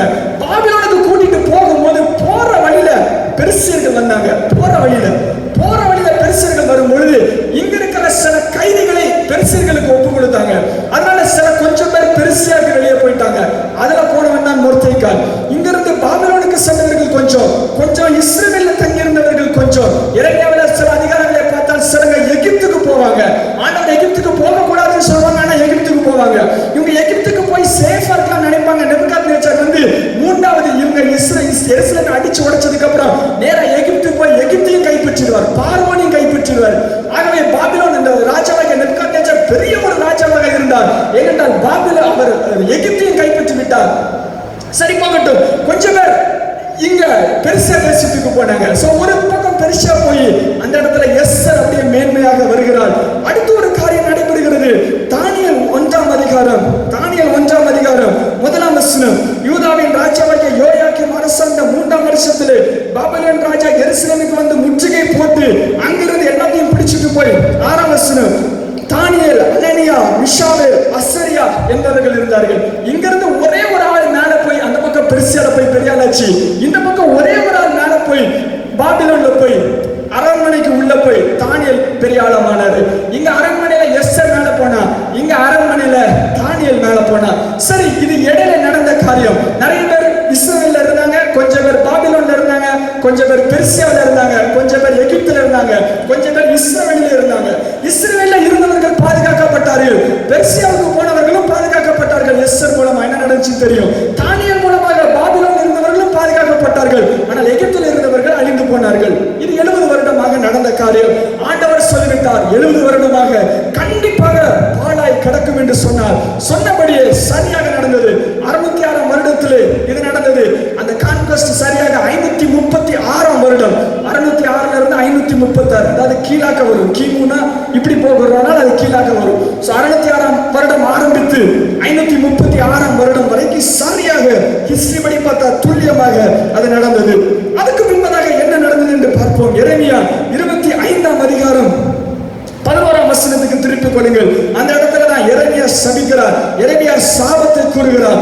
எரேமியா 25:11, இந்த தேசம் எல்லாம் வனாந்தரமும் பாழுமாகும், இந்த ஜாதிகளோ 70 வருஷமாய் பாபிலோன் ராஜாவை சேவிப்பார்கள் என்று சொன்னார். சொல்லி அந்த இடத்துல முடிக்கல. 12ஆம் வசனம் வருது பாருங்க. 70 வருஷம் நிறைவேறின பின்பு 70 years முடிந்த அந்த நாளிலே நான் பாபிலோன் ராஜாவின் இடத்திலும் அந்த ஜாதியின் இடத்திலும் கல்தருடைய தேசத்தின் இடத்திலும் அவர்களுடைய அக்கிரமத்தை விசாரித்து ஆசீர்வதித்து அதை நித்திய பாலிடமாக்கி, நான் அந்த தேசத்துக்கு விரோதமாய் உரைத்த என் வார்த்தைகளை எல்லாம் எரேமியா சகல ஜாதிகளுக்கு விரோதமாய் தீர்க்கதரிசனமாய் சொன்னதும் இந்த புத்தகத்தில் எழுதியிருக்கிறமான யாவையும் வரப்படுவேன் என்று சொல்லுகிறார். ஹல்லேலூயா. 70 வருஷம் நடக்கும் என்று சொல்லல, முடிஞ்சதுக்கு அப்புறம் என்ன நடக்கும் அப்படிங்கிறதையும் அவர் சொல்லி வச்சிருக்கிறாரு, அவர் எழுதி வச்சிருக்கிறாரு. இதுதான் எரேமியா சுருள வச்சு அவர் பாராக்குன்னு நினைக்கிற அந்த ஆள் கையில கொடுத்து விடுவாரு. இது எங்க யார் கையில கிடைக்குது அப்படின்னா தானியேல் கையில கிடைக்குது. தானியேல் 9ஆம் அதிகாரம் பாருங்கள். தானியேல் 9ஆம் அதிகாரத்திலே தானியேல் அங்க பாபிலோன் சிறையிருப்பின் ஆரம்பத்திலே உள்ளே சென்றவன். அவன் அங்க 70 வருடமாக அந்த இடத்துல இருக்கிறான். தானியேல் 9ஆம் அதிகாரம் 2ஆம் வசனம். தானியேல் 9:2. தானியேலாகிய நான் எருசலேமின் பால் கடிப்புகள் நிறைவேறித்தீர 70 வருஷம் செல்லும் என்று கர்த்தர் எரேமியாவை தீர்க்கதரிசியோடே சொல்லிய வருஷங்களின் தொகையை புத்தகங்களால் அறிந்து கொண்டேன். அவர் அங்கிருந்து புத்தகத்தை எடுத்து 70 வருஷம் தான் பாபிலோன்ல சிறையிருப்பு இருப்பாங்கன்னு எரேமியா சொன்னதை வாசிக்கிறாரு. வாசிச்ச உடனே ஒரு அழகான காரியத்தை செய்கிறார். 3ஆம் வசனம். உபவாசம் பண்ணி ரட்டிலும் சாம்பலிலும் உட்கார்ந்து தேவனுடைய ஆண்டவரை ஜெபத்தினாலும் விண்ணப்பங்களாலும் தேட என் முகத்தை அவருக்கு நேராக்கி ஜெபம் பண்ண ஆரம்பிக்கிறார். எதுக்கு ஜெபம் பண்றாரு? ஆண்டவர் 70 வருஷம் முடிஞ்ச உடனே திருப்பி கொண்டு வருவேன் என்று சொன்னது நிமித்தமாக அந்த வசனத்தை, எரேமியாவின் வசனத்தை பிடித்துக் கொண்டு வைராக்கியமாய் இங்க ஒரு மனிதன் ஜெபித்துக் கொண்டிருக்கிறான். சரி, என்ன நடந்தது? 70 வருடம் முடியவும் என்ன நடந்தது? திருப்பி கொள்ளுங்கள் 2 நாளாகமத்துக்கு. 2 நாளாகமம் 36ஆம் அதிகாரத்தை நாம் வாசித்தோம். 2 நாளாகமம் 36ஆம் அதிகாரம் 21ஆம் வசனத்தை நாம் வாசித்தோம். எடுத்துக்கொள்ளுங்கள். 2 நாளாகமம் 36:21. அதாவது 70 வருடம் முடியும் மட்டும் ஓய்ந்திருந்தது என்று சொல்லப்பட்டிருக்கிறது. 22ஆம் வசனத்தை பாருங்கள். திடீரென்று 70 வருடம் முடியவும் ஒரு சம்பவம் நடைபெறுகிறது. 22ஆம் வசனம். எரேமியாவின் வாயினாலே கர்த்தர் சொன்ன வார்த்தை நிறைவேறும்படி பெர்சியாவின் ராஜாவாகிய கோரேசின் 1ஆம் வருஷத்திலே கர்த்தர் பெர்சியாவின் ராஜாவாகிய கோரேசின் ஆவியை ஏவினதினாலே அவன் பரலோகத்தின் தேவனாகிய கர்த்தர் பூமியின் ராஜ்யங்கள் எல்லாம் எனக்கு கொடுத்து யூதாவில் உள்ள எருசலேமில் ஆலயத்தை கட்டுவிக்கும்படி எனக்கு கட்டளையிட்டார். அவருடைய ஜனங்கள் எவன் இருக்கிறானோ போகட்டும், அவனோட கர்த்தர் இருப்பார் என்று அவன் எழுதுகிறான். ஹல்லேலூயா, ஹல்லேலூயா. அசைக்க முடியாத காரியம் பாபிலோன், அசைக்க முடியாத தேசம் பாபிலோன். அங்க எகிப்து வர முடியாது, ஒருத்தர் வர முடியாது. திடீர்னு ஒருத்தன் வாரான், கோரேஸ்னு ஒருத்தன் வாரான். ஹல்லேலூயா. யார் இந்த கோரேஸ்? திடீரென்று ஒருவன் வருகிறான். கோரேசின் ஆவியை கர்த்தர் ஏவுறாராம். ஏவனோட சொல்றானா விடுதலையிட்டு எல்லாரும் போங்கன்னு கட்டளை எடுக்கிறான். ஹல்லேலூயா, ஹல்லேலூயா. எஸ்ரா தொடக்கம் அப்படிதான் ஆரம்பிக்குது பாருங்க. எஸ்ரா 1ஆம் அதிகாரம் 1ஆம் வசனம். எரேமியாவின் வாயினாலே கர்த்தர் சொன்ன வார்த்தை நிறைவேறும்படி பெர்சியாவின் ராஜாவாகிய கோரேசின் 1ஆம் வருஷத்திலே பெர்சியாவின் ராஜாவாகிய கோரேசின் ஆவியை ஏவினதினாலே அதே வசனங்கள் திரும்பி வருகிறது. ஆண்டவர் கோரேஸ் என்கிற ஒரு மனிதனை அனுப்புகிறார். ஹல்லேலூயா, ஹல்லேலூயா, ஹல்லேலூயா. 70 வருடமாக ஆண்டவர் சொன்னார். ஆனால் முடியும் போது ஒரு மனிதன் வருகிறான். கோரேஸ் என்ற மனிதன் வருகிறான். யார் இந்த கோரேஸ்? எங்கிருந்து வருகிறான்? எப்படி திடீரென்று வந்து திடீரென்று காரியங்களை செய்கிறான் என்று நாம் பார்க்க போகிறோம். இந்த கோரேஸ் யார் என்று பார்க்க போகிறோம். ஏசாயா 44ஆம் அதிகாரம் எடுத்துக்கொள்ளுங்கள். ஏசாயா 44ஆம் அதிகாரம் 28ஆம் வசனம். ஏசாயா 44:28. ஏசாயா கோரேசை பற்றி எழுதுகிறார். ஏசாயா சொல்லுகிறார், 27 இருந்தே வாசிக்கிறேன். நான் ஆழத்தை நோக்கி வற்றிப்போ என்றும் நதிகளை வட்டத்தரையாக்குவேன் என்று சொல்கிறவர் நான் என்ன ஆண்டவர் சொல்லுகிறார். 28ஆம் வசனம். கோரேசை குறித்து அவன் என் மேய்ப்பன், அவன் எருசலேமை நோக்கி நீ கட்டுப்படு என்றும் தேவாலயத்தை நோக்கி அஸ்திவாரப்படு என்றும் சொல்லி எனக்கு பிரியமானதை எல்லாம் நிறைவேற்றுவான் என்று சொல்லுகிறவன் நான் என்ன ஆண்டவர் சொல்லுகிறார். இது யார் அப்படின்னு ஆண்டவர் சொல்றாரு பாருங்க. 24ஆம் வசனம். உண்மை பெறும் தாயின் கற்பத்தில் உன்னை உருவாக்குறமாகிய கர்த்தர் சொல்லுகிறார். நானே எல்லாவற்றையும் செய்கிற கர்த்தர். நான் ஒருவரே வானங்களை விரித்தேன், நான் ஒருவரே பூமியை பரப்பினவர். 26ஆம் வசனம். என் ஊழியக்காரன் வார்த்தையை நிலைப்படுத்துவேன் என்று ஆண்டவர் சொல்லிட்டு கோரேஸ் அப்படின்னு ஆண்டவர் சொல்லுகிறார். 45ஆம் அதிகாரம் 1ஆம் வசனம் பாருங்கள். ஏசாயா 45:1. கர்த்தராகிய நான் அபிஷேகம் பண்ண கோரேசுக்கு முன்பதாக ஜாதிகளை கீழ்ப்படுத்தி ராஜாக்களின் இடைக்கட்டுகளை அவிழ்க்கும்படிக்கு அவனுக்கு முன்பதாக வாசல்கள் பூட்டப்படாதிருக்க கதவுகளை திறந்து வைக்கும்படி அவன் கையை பிடித்து உனக்கு முன்பதாக போய் கோணலானவைகளை சரியாக்க வேண்டும், உன்னை பெயர் சொல்லி அழைத்து அறிந்திருக்கிறேன் என்று அறியும்படி வெண்கல கதவுகளை உடைத்து இரும்பு தாழ்பால்களை முடித்து அந்த காலத்தில் இருக்கிற பொக்கிஷங்களை உனக்கு தருவேன் என்று ஆண்டவர் சொல்லுகிறார். கடைசியா பாருங்க. நீ என்னை அறியாதிருந்து உனக்கு நாமம் தரித்தேன் என்று சொல்லுகிறார். சொல்றார், ரொம்ப சரியா சொல்கிறார். இப்பெல்லாம் வாசனம் ஒரு கோரஸ் விட்டு சொல்றாரு நீங்க நினைக்கலாம். ஒண்ணு தெரியுமா, ஏசாயாவும் எரேமியாவும் ஒரே காலத்துல வாழ்ந்தவர்கள் கிடையாது. ஏசாயாவும் எரேமியாவும் ஒரே காலத்துல வாழ்ந்தவர்கள் கிடையாது. எரேமியா, அதாவது நேபுகாத்நேச்சார் கோரேஸ் பிறப்புகிறதுக்கு முன்பதாக 200 வருஷத்துக்கு முன்னாடி எழுதி வச்சவர் இந்த ஏசாயா. ஹல்லேலூயா. அவர் வாழ்ந்தது 292 கிமு, 792 பிசி.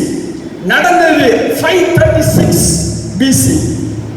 ஏசாயா சொல்லும்போது அந்த இடத்துல இஸ்ரவேல் அழிக்கப்படவில்லை, நேபுகாத்நேச்சார் பிறக்கவும் இல்லை, ஆண்டவர் எரேமியா வாயினால சொல்லவும் இல்லை. ஹல்லேலூயா. சிறையிருப்புக்கு போங்கள் என்று சொல்லுகிற தீர்க்கதரிசனம் வர்றதுக்கு முன்பதாக சிறையிருப்புல இருந்து யார் திருப்பி வருவாங்க என்கிற தீர்க்கதரிசனம் எழுதப்பட்டிருக்கிறது. கரங்களை தட்டி ஆண்டவருக்கு நன்றி செலுத்துவோமா? ஹல்லேலூயா, ஹல்லேலூயா. எரேமியா ஆண்டவர் சொல்கிற 70 வருடமாக பாலுமாகும் என்று சொல்லுகிறதற்கு முன்பதாகவே யார் கூட்டிட்டு வருவாங்க கோரேசின் பெயரை சொல்லி ஆண்டவர் எழுதி வைத்திருக்கிறார். ஹல்லேலூயா. சத்தமா சொல்லுங்க, ஹல்லேலூயா. எவ்வளவு பெரிய தேவன் என்னுடைய தேவன், எவ்வளவு பெரிய தேவன் என்னுடைய தேவன். எப்படி சொல்றாரு பாருங்க. 6ஆம் வசனம், 45ஆம் அதிகாரம் 6ஆம் வசனம், ஏசாயா 45:6. என்னை தவிர ஒருவனும் இல்லை என்று சூரியன் உதிக்கிற திசையிலும் அது அஸ்தமிக்கிற திசையும் அறியும்படி நீ என்னை அறியாதிருந்த நான் உன்னை எடை கட்டினேன். நான் கர்த்தர், வேறொருவரும் இல்லை என்று ஆண்டவர் சொல்லுகிறார். ஹல்லேலூயா. என் ஜனங்கள் ஒருபோதும் வெட்கப்பட்டு போவதில்லை. ஆண்டவர் கோபாக்கினை, இது கர்த்தருடைய கோபாக்கினை, இது கோபம் கொக்கரிக்கிறது. அதில் எழுதப்பட்டிருக்கிறது சகாயம் இல்லாமல் போயிற்று என்று எழுதப்பட்டிருக்கிறது. ஜனங்கள் மேல் ஆண்டவர் உக்கிர கோபம் கொண்டார் என்று எழுதப்பட்டிருக்கிறது. மோசமான சூழ்நிலை, வீடு இடிக்கப்பட்டு அடுத்த ஊருக்கு போகிற சூழ்நிலை, ஒரு நாடு விட்டு அடுத்த நாடுக்கு போகிற சூழ்நிலை. ஆனா அந்த இடத்திலும் ஆண்டவர் கோரேசை குறித்து முன்னதாகவே எழுதி வைத்திருக்கிறார். ஹல்லேலூயா. எவ்வளவு பெரிய தேவன் பாருங்க. கரெக்டா சொல்லணும்னா 200 வருஷத்துக்கு முன்னாடாக எழுதி வைத்திருந்தார். 150 வருஷம், அதாவது நிறைவேறுவதற்கு 200 ஆண்டுகள், கோரேஸ் பிறப்பதற்கு முன்பதாக அது 200 ஆண்டுகள், சரியாக 150 ஆண்டுகள் முன்பதாக, சரி கரெக்டா 150 வருஷத்துல கோரேஸ் பிறந்தாரு. 200 வருஷத்துல அது நிறைவேறிச்சு. கிட்டத்தட்ட கோரேஸின் 50வது வருடத்திலே 50வது வயதில் இது நிறைவேறி இருக்கும் என்று சொல்லப்பட்டிருக்கிறது. இப்போ உடனே அடுத்த கேள்வி வரும், யாருப்பா இந்த கோரேஸ் அப்படின்னு கேள்வி வரும். இந்த கோரேஸ் என்ன செய்வாங்க? அவருடைய அனைத்தையும் ஆண்டவர் முன்னதாகவே சொல்கிறார். ஏசாயா 44:28 பாருங்க. என் மேய்ப்பன் எருசலேமை நோக்கி நீ கட்டப்பட வேண்டும், தேவாலயத்தை நோக்கி அஸ்திவாரப்பட வேண்டும் சொல்கிறார். இவர் சொல்லும்போது கோயில் இருந்துச்சு, இவர் சொல்லும்போது கோயில் அஸ்திவாரம் போடப்பட்டிருந்துச்சு. இடிக்கப்படுங்கிற தீர்க்கதரிசனம் வர்றதுக்கு முன்பதாகவே மீண்டும் கட்டப்படும் என்கிற நிறைவேறுகிற வார்த்தை வருகிறது. ஹல்லேலூயா, ஹல்லேலூயா. எவ்வளவு பெரிய தேவன் என்னுடைய தேவன். சரி, இந்த கோரேஸ் யாரு? இந்த கோரேஸ் யாரு?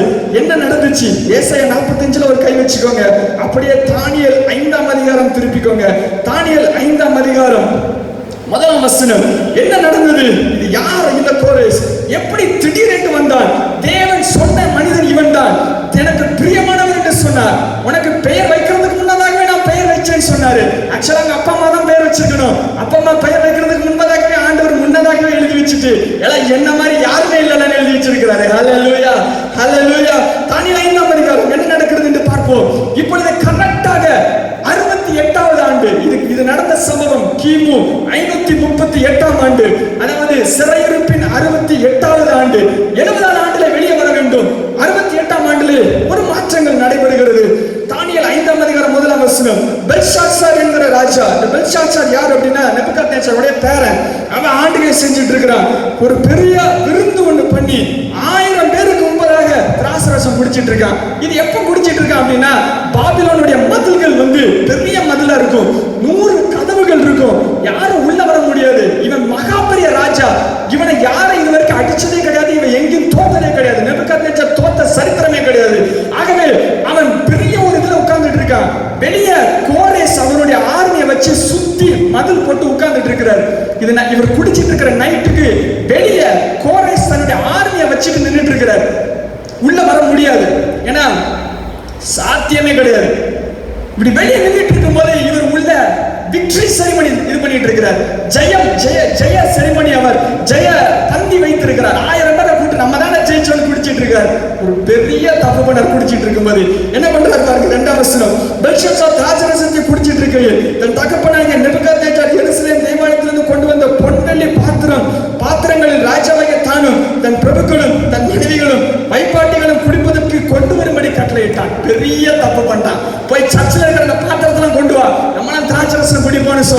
இவங்க உள்ள குளிச்சிட்டு இருக்கான், வெளியே கோரேஸ் நின்னுட்டு இருக்கான்.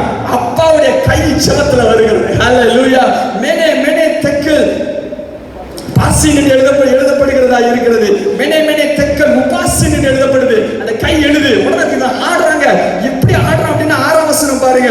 6ஆம் வசனம். அப்பொழுது ராஜாவின் முகம் வேறுபட்டது, நினைவுகள் அவனை கலங்கினது, அவனை இடுப்பின் கட்டுகள் தளர்ந்தது, முழங்கால் ஒன்றோடு ஒன்றது மோதிக்கொண்டது. எப்படி நடுங்கிருக்கான் பாருங்க. இடுப்புல உள்ளது ஆடிட்டான், முழங்கால் ஒன்று முட்டிச்சான். எவ்வளவு பயத்துல அளவு இருப்பான் பாருங்க. ஏன் தெரியுமா? வெளியே கோரேஸ் இருக்கிறாரு, ஆனா ஆண்டவர் உள்ள படையெடுக்கும்படி முன்பதாகவே உள்ளே வந்து விட்டார். ஹல்லேலூயா. அவன் ஜெயிச்சு வரல, ஆண்டவர் கை வந்து ஜெயிச்சிச்சு.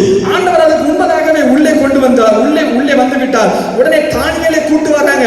தானியேல் கூட்டு வந்து அவர் வந்து சொல்லுகிறார், இதனுடைய விளக்கத்தை சொல்லுகிறார். அப்பொழுது 29ஆம் வசனம் விளக்கத்தை சொல்லி, இது வந்து வெளியெடுக்கிறவன் உள்ள வந்து ஜெயிச்சிருவான்னு சொல்லுகிறாரு. 29ஆம் வசனம். அப்பொழுது பெல்ஷாத்சார் தானியேலுக்கு ரத்தாம்பரத்தையும் அவனுடைய கழுத்தில் பொற்சர பணியையும் தரிப்பித்து, ராஜ்யத்திலே அவன் 3ஆம் அதிகாரியாய் இருப்பான் என்று குறித்து பறையிடவும் கட்டளையிட்டான். He became the prime minister, or he became the king, the third to the king. அதாவது ரியலி ஒரு ராஜா மாதிரி, பாபிலோன் ராஜா மாதிரி அன்னைக்கு நைட் அவன் மாறுறான். தானியேல் மேல போயிட்டான், உச்சிக்கு போயிட்டான். அன்னைக்கு நைட்டு பாருங்க 30ஆம் வசனம். அன்று ராத்திரியிலே கட்லேன் ராஜாவாகிய பெல்ஷாத்சார் கொல்லப்பட்டான். 31ஆம் வசனம். மேதினாகிய தரியு தன் 62ஆம் வயதிலே ராஜ்யத்தை கட்டிக்கொண்டான். 62ஆம் வயசுலே ஒருத்தன் பேர் போற்றப்பட்டிருக்கிறது, மேதினாகிய தரியு என்று போடப்பட்டிருக்கிறது. வெளியே கோரேஸ் வந்து he was a commander in chief. அவன் ராணுவ தளபதியாக இருக்கிறான். அவன் உள்ள வந்து ஜெயிச்சு அப்பாவை ராஜாவா மாத்திட்டான். அப்பா பேரு மேதினாகிய தரியு. இது நம்மளுக்கு இந்த ஒரு வார்த்தை நம்மளுக்கு என்னன்னு புரியல. இந்த மனிதன் யார் என்று நான் சொல்லுகிறேன். அதாவது தரியு, வேதாகமத்திலே 3 வார்த்தைகள் இருக்கிறது. தரியு அப்படிங்கிற வார்த்தை ஆங்கிலத்திலே டாரியஸ் என்று சொல்லப்பட்டிருக்கும். அதாவது தரியு அப்படின்னா என்ன அர்த்தம் அப்படின்னா the maintainer, the restrainer அப்படின்னு அர்த்தம். அதாவது ராஜாவுடைய பெயரை சொல்லாம அவங்களுடைய அடைமொழி பெயரை சொல்றது. இப்போ எகிப்துல யாரெல்லாம் ராஜாவா வர்றாங்களோ அவங்க பேர் பார்வோன் தான், வேற எந்த பேர் இருக்காது. ஒரு சின்னதா ஒரு பேர் இருக்கும், நான் பார்வோன்னு சொல்லுவாங்க. இப்போ நம்ம ஊர்லயும் கருணாநிதி அப்படின்னு பேரை சொல்லாம கலைஞர் நம்ம வந்து சொல்லுவோம். கலைஞர்னு சொல்லணும்னா நம்மளுக்கு கருணாநிதி அவங்க நம்மளுக்கு தெரியும். அதே போல டாரியஸ் அப்படின்னு சொல்லுவாங்க. அவர் பேரை சொல்லாம தரியு அப்படின்னு சொல்லுவாங்க. தரியு அப்படின்னா மெயின்டெய்னர், பாதுகாக்கிறவர், ரெஸ்ட்ரெய்னர், பாதுகாக்கிறவர் அப்படின்னு அர்த்தம். அவருடைய ஒரிஜினல் பேர் வந்து என்னன்னா அஸ்டாயேகஸ் அப்படின்னு பேரு. அஸ்டாயேகஸ் அப்படிங்கிற பேரையும் சொல்லி கூட மாட்டாங்க. அவருடைய உண்மையான பேர் என்ன தெரியுமா? அகாஸ்வேரு. அகாஸ்வேரு யாரு? எஸ்தருடைய ஹஸ்பண்ட். சைரஸ் யாரு? கோரேஸ் யாரு? எஸ்தருடைய பையன். என் கைப்புள்ள இருக்கிறது. ஹல்லேலூயா, ஹல்லேலூயா. எஸ்தருடைய பையன். அகாஸ்வேருனாலும் மாவீரன் என்று அர்த்தம். அகாஸ்வேருனா த மைட்டி அப்படின்னு அர்த்தம். அது மாதிரி நெகேமியாவிலே அர்த்தசஷ்டா அப்படின்னு வரும், அட்ராசரசஸ் அப்படின்னு வரும். அது ராஜாவுடைய பெயர் கிடையாது. அட்ராசரசஸ் அப்படின்னா என்ன அர்த்தம்னா கிரேட் கிங், மகாபெரிய ராஜாவே அப்படின்னு அர்த்தம். எல்லாரையும் பேர் சொல்லி கூடாம அடைமொழி சொல்லி அவங்க கூடுவாங்க. ஏன்னா பேர் சொல்லி கூட அளவுக்கு இதை எழுதுகிறவர்களும் வேதாகமத்தை எழுதுகிற அந்த ஆசிரியர்களும் அந்த காலத்தில் இருக்கிறவங்களும் பேர் சொல்லி கூடக்கூடாது அப்படிங்கிற ஒரு மரியாதை நிமித்தமாக அவங்க பேரை சொல்லி கூடுவாங்க. அகாஸ்வேரு, அகாஸ்வேரு உள்ள வருகிறான். அகாஸ்வேரு ராஜ்யபாரம் நடக்கிறது. அவன் இங்க வந்து ராஜ்யத்தை கட்டி கொண்டான். அப்போ கோரேஸ் எங்க வளர்கிறான் பாருங்க, எந்த இடத்துல வளர்கிறான் பாருங்க. அங்க அரண்மனையில அங்க மொர்தெக்காய் இருக்கிறான், இங்க எஸ்தர் இருக்கிறான். தானியேல் 1ஆம் அதிகாரம் கடைசி வசனம் பாருங்களேன். தானியேல் 1ஆம் அதிகாரம் கடைசி வசனம். கோரேசின் ராஜ்யபாரம் 1ஆம் வருஷம் மட்டும் தானியேல் அங்க இருந்தான். தானியேல் அங்க இருக்கிறான். கோரேஸ் எப்படி வாழ்றான் பாருங்க. எஸ்தர் அங்க, மொர்தெக்காய் அங்க, தானியேல் அங்க. சுத்தி சுத்தி சுத்தி சுத்தி சொன்ன உடனே இவன் ராஜ்யபாரம் வந்த உடனே முதல் கட்டளையா சொல்றான், இஸ்ரவேல் ஜனங்க எல்லாரும் வீட்டுக்கு போங்கன்னு சொல்லுகிறான். கரங்களை வைத்து ஒரு ஹல்லேலூயா சொல்லுமா. ஹல்லேலூயா, ஹல்லேலூயா. இந்த கோரேஸ் என்பவன் பிறப்பதற்கு 200 வருடத்துக்கு முன்பதாகவே வாக்குரைத்து பண்ணி எழுதப்பட்டவன். தானியேல் 6ஆம் அதிகாரத்திலே சிங்கக்கேபில போடப்படுகிற சம்பவம் நமக்கு தெரியும். சிங்கக்கேபில போடப்படும்போது ராஜா தூங்க மாட்டாரு. எந்த ராஜா தூங்க மாட்டாரு? அகாஸ்வேரு ராஜா தூங்க மாட்டாரு. நெபுகாத்நேச்சர் இல்ல, அது அகாஸ்வேரு ராஜா, அவன் தூங்க மாட்டான். சிங்கக்கேபில போடும்போது தானியேல், எல்லா படத்திலும் தானியேல் யங்கா இருக்கிற மாதிரி இருக்கும். ஆனா சிங்கக்கேபில போடும்போது தானியேலுக்கு வயது 80 வயது, அகாஸ்வேருக்கு நல்ல வயது. அவர்கள் அகாஸ்வேரு தான் கட்டளை போட்டு உள்ளே அவன் போடுகிறான். அதற்கு பின்பு தானியேல் 9ஆம் அதிகாரத்திலே சரியாக அந்த வருடம் முடியவும் 2 வருஷம் முடியவும் இவன் கரெக்டா 70 வருஷம் வரும்பொழுது இவன் ஜெபிக்கிறான், ஆண்டவரே கதவுகளை திறந்தருளும் என்று ஜெபிக்கிறான். சரியா 2 வருஷத்துல அகாசேர் மரிக்கிறான், கோரேஸ் ராஜாவாக மாறுகிறான். இவன் ராஜவரத்தை எடுத்த உடனே முதலாவது வசனமாக சொல்லுகிறான். எடுத்துக்கொள்ளுமா 2 நாளாகமம் 36 கடைசி அதிகாரம் 36 அதிகாரம் 22 வசனம். எரேமியாவின் வாயினாலே கர்த்தர் சொன்ன வார்த்தை நிறைவேறும்படி பெர்சியாவின் ராஜாவாகிய கோரேசின் 1ஆம் வருஷத்திலே கர்த்தர் பெர்சியாவின் ராஜாவாகிய கோரேசின் ஆவியை ஏவினதினாலே பூமியினுடைய ராஜ்யங்கள் எல்லாம் எனக்கு தந்தருளி யூதாவில் உள்ள எருசலேமிலே ஆலயத்தை கட்டளையிடும்படி எனக்கு கட்டளையிட்டு இருக்கிறாருன்னு சொல்றான். கட்டளையிட்டு இருக்கிறார். எப்ப கட்டளையிட்டாரு? ஆண்டவர் ஏசாயா 44ஆம் அதிகாரத்திலே கட்டளையிட்டாரு. ஹல்லேலூயா. தாயின் கருவில் உருவாகி பிறக்கிறதுக்கு முன்பதாகவே நீ என் ஆலயத்தை கட்டுவாய் என்று பெயரோடு சேர்த்து ஆண்டவர் கட்டளையிட்டு விட்டார். ஹல்லேலூயா. எவ்வளவு அழகு பாருங்க. இன்னும் ஒரே ஒரு வசனத்தை நான் காண்பிக்கிறேன். ஏசாயா 41ஆம் அதிகாரமும் கோரேசை பற்றியான அதிகாரம். ஏசாயா 41ஆம் அதிகாரம் இது ஃபுல்லா நீங்க எந்த கமெண்ட்ல வாசிச்சாலும் இது கோரேசை குறித்து எழுதப்பட்டிருக்கிறது என்று சொல்லப்பட்டிருக்கும். 1ஆம் வசனத்திலிருந்து 9ஆம் வசனம் வரைக்கும் அது சொல்லப்பட்டிருக்கும். 2ஆம் வசனத்திலிருந்து வாசிக்கிறேன். கிழக்கிலிருந்து நீதிமானை எழுப்பி தமது பாதப்படியில் வரவழைத்தவர் யார்? ஜாதிகளை ஒப்பு கொடுத்து அவனை ராஜாக்களுக்கு ஆண்டவனாக்கி அவர்களை பட்டயத்துக்கு தூசியும் அவன் வீட்டுக்கு சிதறடிக்கப்பட்ட தாளடியுமாக்கி அவர்களை துரத்தவும் தன் கால்கள் நடவார்ந்த பாதைகளை சமாதானத்தோடு நடக்க பண்ணினவர் யார்? ஆண்டவர் அடிச்சு சொல்றாரு. என்ன மாதிரி யாரும் இருக்க முடியுமா? பின்னாடி நடக்கிறத முன்னதாக சொல்றதுக்கு யாரால முடியுமா? அடுத்து பாருங்க 4ஆம் வசனம். அதை செய்து நிறைவேற்றி ஆதி முதல் கொண்டு தலைமுறைகளை வரவழைக்கிறவர் யார்? முந்தினவராகி இருக்கிற கர்த்தராகிய நான் தானே, பிந்தினவர்களோடும் இருக்கிறவராகிய நான் தானே. கரங்களை வைத்து ஒரு ஹல்லேலூயா சொல்லுமா? ஹல்லேலூயா. என்னோட சேர்ந்து சொல்லுங்களேன். முந்தினவராய் இருக்கிற கர்த்தராகிய நான் சொல்லுங்களேன். முந்தினவராய் இருக்கிற கர்த்தராகிய நான் தானே சொல்லுங்களேன். பிந்தினவர்களோடும் இருப்பவராகிய நான் தானே சொல்லுங்க. பிந்தினவர்களோடும் இருக்கிறவர் என்னுடைய தேவன். ஹல்லேலூயா, ஹல்லேலூயா. சிறையிருப்புக்கு அனுப்புவதற்கு முன்பதாகவே ஆண்டவர் வாசல்களை திறந்து வைத்திருக்கிறார். ஒருவேளை நீங்க சொல்லலாம், என் வாழ்க்கையில இது பிரச்சனையா இருக்குது, என் வாழ்க்கையில கஷ்டமா இருக்குது, என் வாழ்க்கையில இது இருக்குது அது இருக்குது சொல்றான். உள்ள அனுமதிக்கிறதுக்கு முன்பதாகவே ஆண்டவர் வெளியே வருவதற்கான கதவுகளை ஆயத்தம் பண்ணி வைத்திருக்கிறார். எத்தனை பேர் விசுவாசிக்கிறீங்க? ஹல்லேலூயா. உங்களை ஒரு பெரிய பிரச்சனைக்கு அனுப்புறதுக்கு முன்பதாகவே ஆண்டவர் வழியை திறந்து வைத்திருக்கிறார். நம்ம பிரச்சனை எல்லாம் இந்த பிரச்சனைக்கு ரொம்ப சின்ன பிரச்சனை தான். பெரிய பிரச்சனைக்கே வாசலை திறந்து வச்சிருந்தாருன்னா என் வாழ்க்கையில இருக்கிற பிரச்சனைக்கு வாசலை திறக்க மாட்டாரா? ஹல்லேலூயா, ஹல்லேலூயா. அவருடைய கோபம் வரும்போதே ஆண்டவர் வாசல்களை திறந்து வைத்திருந்தார். என் மேல் அன்பாய் இருக்கிறவர் எவ்வளவு பெரிய வாசல்களை திறந்து வைத்திருப்பார், எவ்வளவு பெரிய வாசல்களை திறக்கிறதுக்கு உண்மையிலவராய் இருக்கிறார். ஹல்லேலூயா, ஹல்லேலூயா. இந்த விசுவாசம் உங்களுக்கு வேணும். பிரச்சனைகளை இருக்கும்போது இந்த விசுவாசம் எனக்கு வேணும். என் அப்பா எனக்கு ஏற்கனவே கோரஸ் அனுப்பியிருக்காருன்னு சொல்லணும். ஏற்கனவே எனக்கு முன்பதாக வழியை சபை பண்ணும்படியாக அனுப்பியிருக்காரு என்று சொல்லணும்.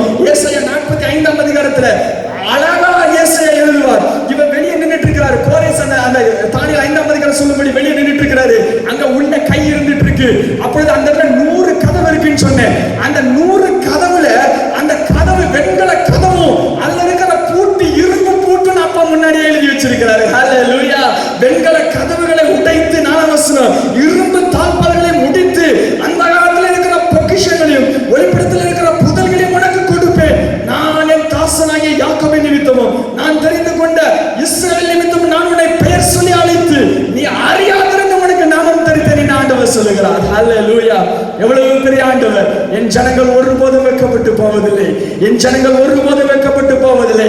Ever, never, ever my people will be ashamed. நீங்கள் இயேசுவை நம்பினது உண்மை என்றால் ஒருபோதும் நீங்கள் வெட்கப்பட்டு போவதில்லை என்று ஆண்டவர் சொல்கிறார். யோவேல் 2ஆம் அதிகாரம் எடுத்துக்கொள்ளுங்கள். ஒரே ஒரு காரியத்தை சொல்லி நாம் ஜெபிக்க போகிறோம். யோவேல் 2ஆம் அதிகாரத்திலே 21ஆம் வசனத்திலிருந்து ஆண்டவர் பேசிக் கொண்டிருக்கிறார். உங்களை நிரப்புவேன் என்று சொல்கிறார். 22ஆம் வசனமும் உங்களை நிரப்புவேன் என்று சொல்கிறார். 23, 24, 25, 26, 27 ஃபுல்லா சொல்கிறாரு. 26ஆம் வசனம் வாசிக்கிறேன். சம்பூர்ணமாய் சாப்பிட்டு திருப்தி அடைந்து அதிசயமான நடத்தி வந்த தேவனை துதிப்பீர்கள் என்று சொல்லப்பட்டிருக்கிறது. அதுக்கப்புறம் எல்லாருக்கும் தெரிஞ்சு எல்லாரும் இந்த வசனத்தை பேசின ஒரு வசனம் 28ஆம் வசனம். மாம்சமான அப்படின்னு ஆரம்பிச்சு எல்லாரும் முடிச்சிருவோம். யாவர் மேலும் என் ஆவியை ஊற்றுவேன். எல்லாரும் வசனம் பத்தி தெரியும். அந்த வசனம் ஆரம்பிக்கிற வார்த்தையை பாருங்க. எல்லாரும் நான் மாம்சமான யாவர் மேலும் தான் ஆரம்பிப்போம். அதுக்கு முன்னாடி உள்ள வார்த்தை பாருங்க. என்ன வார்த்தை இருக்குது? அதற்கு பின்பு ஆஃப்டர் தட். எதுக்கு ஆஃப்டர் தட்? உங்களை நிரப்புறதுக்கு அப்புறம் ஆண்டவர் உலக உலகத்தை நிரப்புவார். ஹல்லேலூயா. உங்க வாயை திருப்தி அடைய வச்சதுக்கு அப்புறம் ஆண்டவர் பூமியில் உள்ள ஜனங்களை நிரப்பும்படியாக ஆண்டவர் அனுப்புவார். பூமியில் எழுப்பது வேண்டாம் ஆசைப்படுறீங்களா? உங்கள் மன நிரப்புவார் ஆண்டவர். ஹல்லேலூயா. உங்களை சம்பூரணமாய் மாற்றுவார். உங்களை அதிசயமாய் நடத்தி வந்த தேவன் என்று சொல்ல வைப்பார். ஆண்டவர் பூமியில் எழுப்பதில் பாவற்றின் மைண்ட் செட் உள்ளவங்களை ஆண்டவர் பயன்படுத்த மாட்டார். இந்த என்ன சொல்றது எனக்கு, இந்த பாவத்தில் இருக்கணும்னு நினைக்கிறவங்க ஆண்டவர் அந்த எண்ணங்களை வைத்துக் கொண்டு ஆண்டவர் எழுப்புதலை கொண்டு வர மாட்டார். உங்களை நிறைவாய் நிரப்பி ஆசீர்வதித்து விட்டு ஆண்டவர் ஜனங்களுக்கு அபிஷேகத்தை கொடுப்பார். மாம்சமான யாவர் மேலும் ஆவியை ஊற்றுவார். ஏன் தெரியுமா? ஆண்டவர் எப்பொழுதும் நிறைவாய் சம்பூரணமாய் கொடுக்கிற தேவனாய் இருக்கிறார். ஹல்லேலூயா. எப்பொழுதும் சம்பூரணமாய் கொடுக்கிற தேவனாய் இருக்கிறார். ஒருவேளை நீங்கள் இப்பொழுது இருந்து கொண்டிருக்கிற நிலைமை கண்ணீரின் இடமாய் இருக்கலாம். நீங்கள் இப்பொழுது இருந்து கொண்டிருக்கிற நிலைமை அழுகை இடமாய் இருக்கலாம். யாருமே இல்லாத தனிமை இடமாய் இருக்கலாம். ஆக்சுவலா பாபிலோன் இஸ்ரவேல் ரெண்டு எதை ஒருமுகப்படுத்துவாங்கன்னா, இஸ்ரவேலை பரலோகத்துக்கு ஒத்ததாகவும் பாபிலோனை பிசாசினுடைய ராஜ்யத்துக்கு ஒத்ததாகவும் அவர்கள் உருவகப்படுத்துவார்கள். வெளிப்படுத்தல் 17:18 அந்தி கிறிஸ்து வந்து பாபிலோன் ராஜாவை அவன் எழுப்புவான். அவனுடைய ராஜ்யத்துக்கு பேர் பாபிலோன் என்கிற ராஜ்யம். ஆண்டவர் அந்த ரெண்டு உருவகத்தை இந்த இடத்துல பயன்படுத்துகிறார். ஒருவேளை உங்களுடைய வாழ்க்கை நரகமாக இருந்தாலும் சரி, ஆண்டவர் கோரேசை நியமித்து வைத்திருக்கிறார். ஹல்லேலூயா. அவர் அந்த ராஜ்யத்திலும் பாபிலோன்கிற மோசமான ராஜ்யத்திலும் யாரும் ராஜாவா வருவார்னு அப்பா எழுதி வச்சிருக்கிறாரு. ஒருவேளை உங்களுக்கு மேல எந்த அதிகாரி வரணும், எவன் வருவான், எவன் எனக்கு செய்வான் நீங்க யோசிச்சுட்டு இருக்கலாம். ஆண்டவர் கோரேசை அனுப்புகிறார். எஸ்தரை எழுப்பினவர், மொர்தெகாயை எழுப்பினவர், தானியேலை எழுப்பினவர், ஆண்டவர் கோரேசை எழுப்பினவர். 4 பேரை இந்த 70 வருடத்துல ஆண்டவர் எழுப்பினார். ஆண்டவர் மேல அதிகாரிகளாய் மாற்றினார். ராஜ்யத்துல மேல இருக்கிற அதிகாரங்களை ஆண்டவர் கொடுத்தார். ஆண்டவர் உங்களுக்கும் ஆயத்தம் பண்ணி வைத்திருக்கிறார். விசுவாச கண்கள் திறந்து பார்த்தீங்கன்னா கண்டிப்பா நடக்கும். ஹல்லேலூயா. ஹல்லேலூயா. நிறைய சம்பவங்கள் என்னுடைய வாழ்க்கையில நடந்திருக்கிறது. ஒரே ஒரு சம்பவத்தை மட்டும் நான் சொல்லி நான் ஜெபிக்க விரும்புகிறேன். ஒருமுறை என்னுடைய தாயார் ஸ்கூலுக்கு அவங்க போயிட்டு இருந்தாங்க. எப்பவுமே நான் தான் ஈவினிங் போய் கூட்டிட்டு வருவேன். அப்பொழுது ஒரு முறை என் தகப்பனார்கிட்ட நான் போய் கூட்டிட்டு வரேன்னு சொன்னேன். ஆனா ஒரு 10 வருஷம் நான் தூங்கிட்டு வரேன்னு சொல்லி போய் படுக்க போனேன். நான் நல்லா தூங்கிட்டு எங்க அப்பா என்னை எழுப்பல. எங்க அப்பா போயிட்டாங்க எங்க அம்மாவை கூடுறதுக்கு. நான் ரொம்ப நேரம் கழிச்சு திடீரென்று முடித்தேன். வீட்டுல யாருமே இல்லை. மணி பார்த்தேன் 6 மணிக்கு மேலே ஆகி விட்டது. உடனே நான் கால் பண்ணி எங்க இருக்கிறீங்கன்னு கேட்டேன். 2 பேரும் ஆஸ்பத்திரியில இருக்கிறாங்க. என்ன நடந்ததுன்னா, எங்க அம்மாவை கூட்டிட்டு வர்ற வழியில ஒரு நாய் குறுக்கு விழுந்து 2 பேரும் கீழே விழுந்து எங்க அம்மாக்கு அடியாகி எங்க அம்மாக்கு முகங்களிலே காயங்கள் ஏற்பட்டு விட்டது. எனக்கு பயங்கர கோபம் ஆண்டவர் மேல. ஆண்டவரை ஏன் ஆண்டவரை என்ன தூங்க விட்டீங்க? ஏன் ஆண்டவரை எனக்கு நடந்தது நான் என்ன பண்ண, எனக்கு ஏன் சொல்லல, எனக்கு ஏன் முன்னாடியே சொல்லலன்னு நான் பயங்கரமாய் கோபப்பட்டேன். எனக்கு பயங்கர வருத்தமாய் இருந்தது. இப்படியே ஒரு 3-4 நாட்கள் சென்றது. நான் கோபத்திலே ஆண்டவர்கிட்ட பேசிக்கொண்டே இருக்கிறேன், ஆவியானவர்கிட்ட பேசிக்கொண்டே இருக்கிறேன். ஒரு நாள் காலை வேளை நாங்கள் அவசரமாக, நான் காலேஜுக்கு எங்க அம்மா ஸ்கூலுக்கு கிளம்பி கொண்டிருக்கிறார்கள். திடீரென்று வாசல்ல ஒரு தாயார், யாருமே தெரியாது, எங்களுக்கு யாருமே தெரியாது, ஒரு தாயார் வந்து நின்னார்கள். இதுதான் அந்த கோயில், அந்த கோபுரத்துல கோயில் இருக்கிற ஐயர்வாள் வீடு அப்படின்னு வந்து கேட்டு வந்து நிக்கிறாங்க. பாஸ்டர் வீடான்னு கேட்கறாங்க. ஆமா அப்படின்னு சொல்றோம். கொஞ்ச நேரம் உங்கள்கிட்ட பேசலாமான்னு கேட்கறாங்க. உன்னை என்ன அப்படின்னு கேட்கிறோம். அப்பொழுது அவங்க சொல்றாங்க, இந்த சம்பவம் நடந்து 2-3 நாட்களுக்கு முன்பதாக, அதாவது திங்கக்கிழமை அண்ணா புதன்கிழமை நினைக்கிறேன், அந்த திங்கக்கிழமை ஆண்டு சொல்லியிருப்பாங்கன்னு நினைக்கிறேன். வயல்வெளியில உட்கார்ந்து இருந்து ஜோம் பண்ணிட்டு இருந்திருக்கிறாங்க. தூரத்துல அந்த கோபுரம் தெரிஞ்சிட்டு இருந்துச்சு. கோபுரத்தை பார்த்துட்டே ஜோம் பண்ணிட்டு இருந்திருக்கிறாங்க. உடனே ஆண்டவர் சொல்லிக்கிறாரு, இந்த கோயில் இருக்கிற அந்த பாஸ்டருடைய வீட்டுல ஏதோ ஒரு சம்பவம் நடக்குது, நீ ஜோம் பண்ணு ஆண்டவர் சொல்லியிருக்கிறாங்க. உடனே ஆண்டவர் இவங்களுக்கு ஆக்சிடென்ட் ரிவீல் பண்ணியிருக்கிறாங்க. அவங்க ஜோம் பண்ணிட்டே இருந்திருக்கிறாங்க. 4-5 நாள் கழிச்சதுக்கு அப்புறம் என்ன நடந்தது, இப்படி சொன்னாரே, என்ன இது நடந்துச்சுன்னு ஆண்டவர் சொன்னார். இவங்க வந்து சொன்னாங்க, ஹல்லேலூயா ஹல்லேலூயா.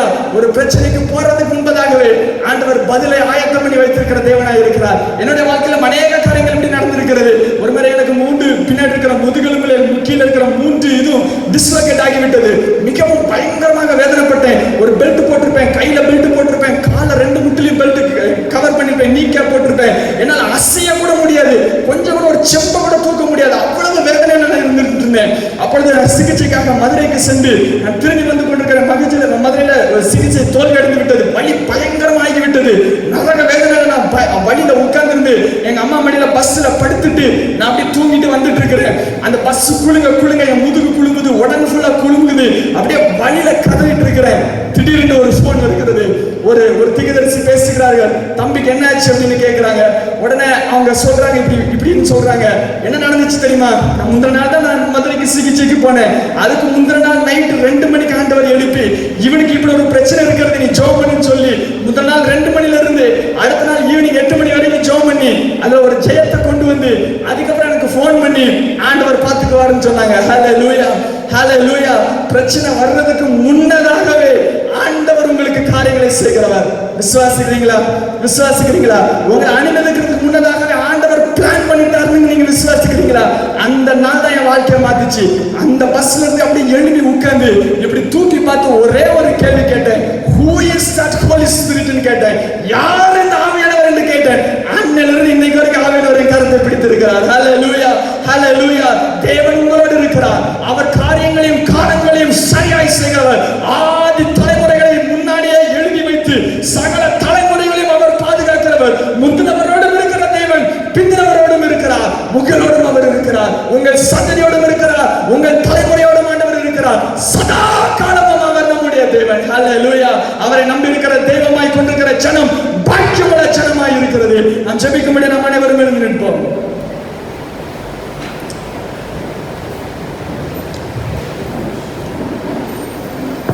இயேசு சுவாமி காலங்களை அழகாய் நேர்த்தியாய் செய்கிறவர். என் ஜனங்கள் ஒருபோதும் வெட்கப்பட்டு போவதில்லை என்று ஆண்டவர் சொல்லி எழுதி வைத்திருக்கிறார். சம்பூர்ணமாய் சாப்பிட்டு திருப்தி அடைந்து உங்களை அதிசயமாய் நடத்தி வந்த தேவனை சோத்திருப்பீர்கள் என்று ஆண்டவர் எழுதி வைத்திருக்கிறார். இழந்து போன வருடங்களை, நாட்களை அல்ல, வாரங்களை அல்ல, மாதங்களை அல்ல, வருடங்களை திரும்பி கொடுப்பேன் என்று ஆண்டவர் சொல்லுகிறவர். வருடங்களை மாத்திரமல்ல, வருடங்களின் விளைவை திருப்பி கொடுப்பேன் என்று ஆண்டவர் சொல்லுகிறவர். அன்னைக்கு எலிசா உயிர்ப்பித்த அந்த மகளுக்கு 7 வருடத்தின் ஃபுல் அரியணை சேர்த்து எப்படி கொடுத்தாரோ அதே போல இழந்த எல்லாவற்றையும் திருப்பி கொடுக்க வல்லமை உள்ளவர். உங்களை கோபாக்கினைக்கு அனுப்பினாலும் அந்த இடத்துல கிருபையும் சேர்த்து அனுப்புகிறவர்.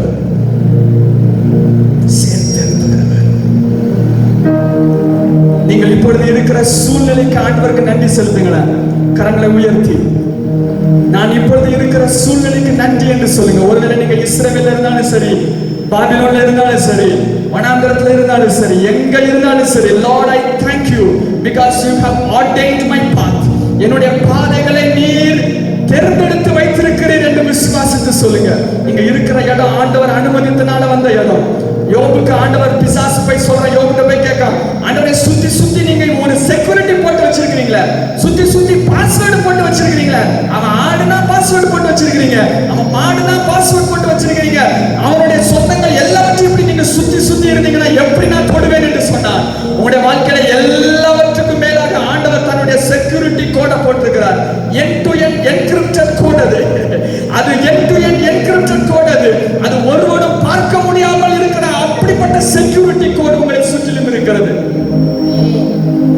உங்களை சுற்றிலும் பெரிய பாதுகாப்பு இருக்கிறது. 2021 நடப்பதற்கு 1821 எழுதி வச்சா எப்படி இருக்கும் யோசிச்சு பாருங்க. உங்க வாழ்க்கையில இன்னைக்கு நடக்கிற விஷயத்தை 200 வருடத்துக்கு முன்பதாகவே ஆண்டவர் எழுதி வைத்தால் எவ்வளவு அதிகமாய் எவ்வளவு நலமான காரியமாய் இருக்கிறது. விசுவாசிங்க. ஆண்டவர் வாசல்களை திறந்திருக்கிறார் என்று விசுவாசிங்க. உங்களை பிரச்சனைகள் அனுமதிகளுக்கு முன்பதாகவே கர்த்தர் வாசலை திறந்து வைத்திருக்கிறார் என்று விசுவாசித்தால் உடைய கண்கள் அதை பார்க்கும், உடைய கண்கள் அதிலே நடக்கும், உடைய கண்கள் உடைய காரியங்களை கைகளில் எடுத்து கைகூடி வரும்படியாக செய்யும். ஆண்டவர் அதிசயங்களை செய்கிறவர், அற்புதங்களை செய்கிறவர், மகிமையாய் அற்புதங்களை செய்கிறவர். எல்லாரும் வாய்களை திறந்து நன்றி செலுத்துவோமா? நன்றி இயேசு சுவாமி, நன்றி இயேசு சுவாமி, நன்றி இயேசு சுவாமி, நன்றி தேவனே, நன்றி நன்றி ஆண்டவரே, நன்றி ஆண்டவரே, நன்றி பரலோகத்தின் தேவனே, நன்றி கிருபையுள்ள தேவனே, சதா காலங்களில் நடத்துகிறவரே, அதிசயமாய் நடத்துகிறவரே, நேர்த்தியான பாதையை நடத்துகிறவரே, எல்லா கோடான பாதைகளையும் செவையாய் மாற்றுகிறவரே, எங்களுக்கு முன்பதாக செல்கிறவரே, எங்களுக்கு பின்பதாக இருந்து எங்களை காக்கிறவரே, எங்களுக்கு மேலே மேகமாகவும் எங்களுக்கு அக்னி ஸ்தம்பமாகவும் இருந்து எங்களை காக்கிறவரே, எங்களுடைய பாதைகள் கண்ணில் இடராதபடிக்கு எங்களை தூக்கி சுமக்கிற மகிமையான மகிமையான மகிமையான மகிமையான தேவனே. Father, we glorify your name. நாங்கள் துதிக்கிறோம் ஆண்டவரே, மகிமைப்படுத்துகிறோம், ஸ்தோத்திரிக்கிறோம், ஸ்தோத்திரிக்கிறோம்.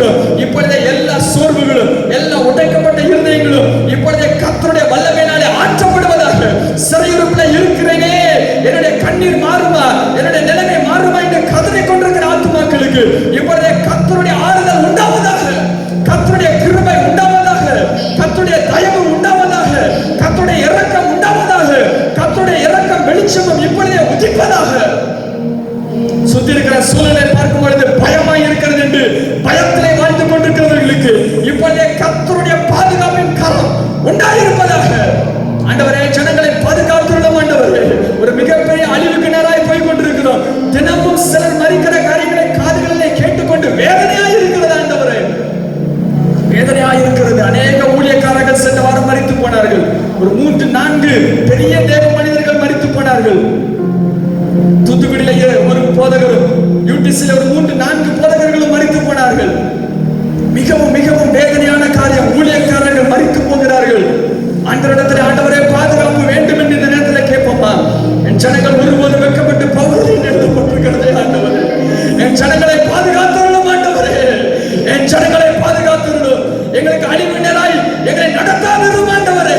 எங்களை அழிவுக்கு நேராய் நடத்துவீரோ ஆண்டவரே. உம்முடைய ஜனங்களை நீர் வாரிக்கொண்டு போவீரோ, வாரிக்கொண்டு போவீரோ. கர்த்தாவே மனமிறங்கும் ஆண்டவரே, மனமிறங்கும். ஜனங்களை பாதுகாத்துக் கொள்வீராக. உம்முடைய கரம் இப்பொழுது இறங்கும்படியாக நாங்கள் வேண்டுகிறோம். நீர் கதவுகளை திறந்து வைத்திருக்கிறேன் நாங்கள் விசுவாசிக்கிறோம் ஆண்டவரே. இந்த பிரச்சனைக்கு செல்வதற்கு முன்பதாகவே வழியை ஆயத்தம் பண்ணி வைத்திருக்கிறேன் என்று நாங்கள் விசுவாசிக்கிறோம். இப்பொழுது அந்த கதவுகள் திறக்கப்படுவதாக. கோரேசின் காரியங்கள் இப்பொழுது நடைபெறுவதாக. அப்படிப்பட்ட உன்னத மனிதர்களை அனுப்புவீராக. வழிகளை திறப்பீராக. கோவிடை எதிராக நாங்கள் பேசுகிறோம். அந்த மலையை பார்த்து பேசுகிறோம். இந்த இடத்தை விட்டு போயிட்டு நாங்கள் பேசுகிறோம். கர்த்தருடைய பாதுகாப்பு எங்களை சுற்றிலும் இருப்பதாக. ஜனங்களை சுற்றிலும் இருப்பதாக. ஒரு சூப்பர் நேச்சுரல் ஹீலிங் இந்த நாளிலே எல்லா ஜனங்களுக்கும் உண்டாவதாக, உண்டாவதாக. விசேஷமாய் மகாராஷ்டிரால இருக்கிறவர்களுக்கும் டெல்லியில இருக்கிறவர்களுக்கு நாங்கள் ஜெபிக்கிறோம் ஆண்டவரே. ஆக்சிஜன் பற்றாக்குறையினாலே மரித்துக் கொண்டிருக்கிறார்களே ஆண்டவரே. என் ஜனங்கள் அழித்துக் கொண்டிருக்கிறார்களேப்பா. உடைய கரத்தை நீட்டுவீராக ஆண்டவரே. இஸ்ரவேலின் தேவன் என்னை போல் வேறு ஒருவனும் இல்லை என்று சொன்னீரே. முந்தினவர்களோடு இருக்கிறவர் நான், பிந்தினவர்களோடு இருக்கிறவர் நான் என்று எழுதி வைத்திருக்கிறேன். தலைமுறைகளை ஆயத்தம் பண்ணி நடத்துகிற மகிமையான தேவனை, வானங்களை விரித்தவன் நான், தாயின் கருவில் உருவாகும் முன்னே உருவாக்கினவர் நான் என்று எழுதி வைத்திருக்கிறேன். உடைய நாமம் உண்மை என்றால் அற்புதங்களை செய்வீராக, அற்புதங்களை செய்வீராக. இந்தியாவை பாதுகாப்பீராக ஆண்டவரே.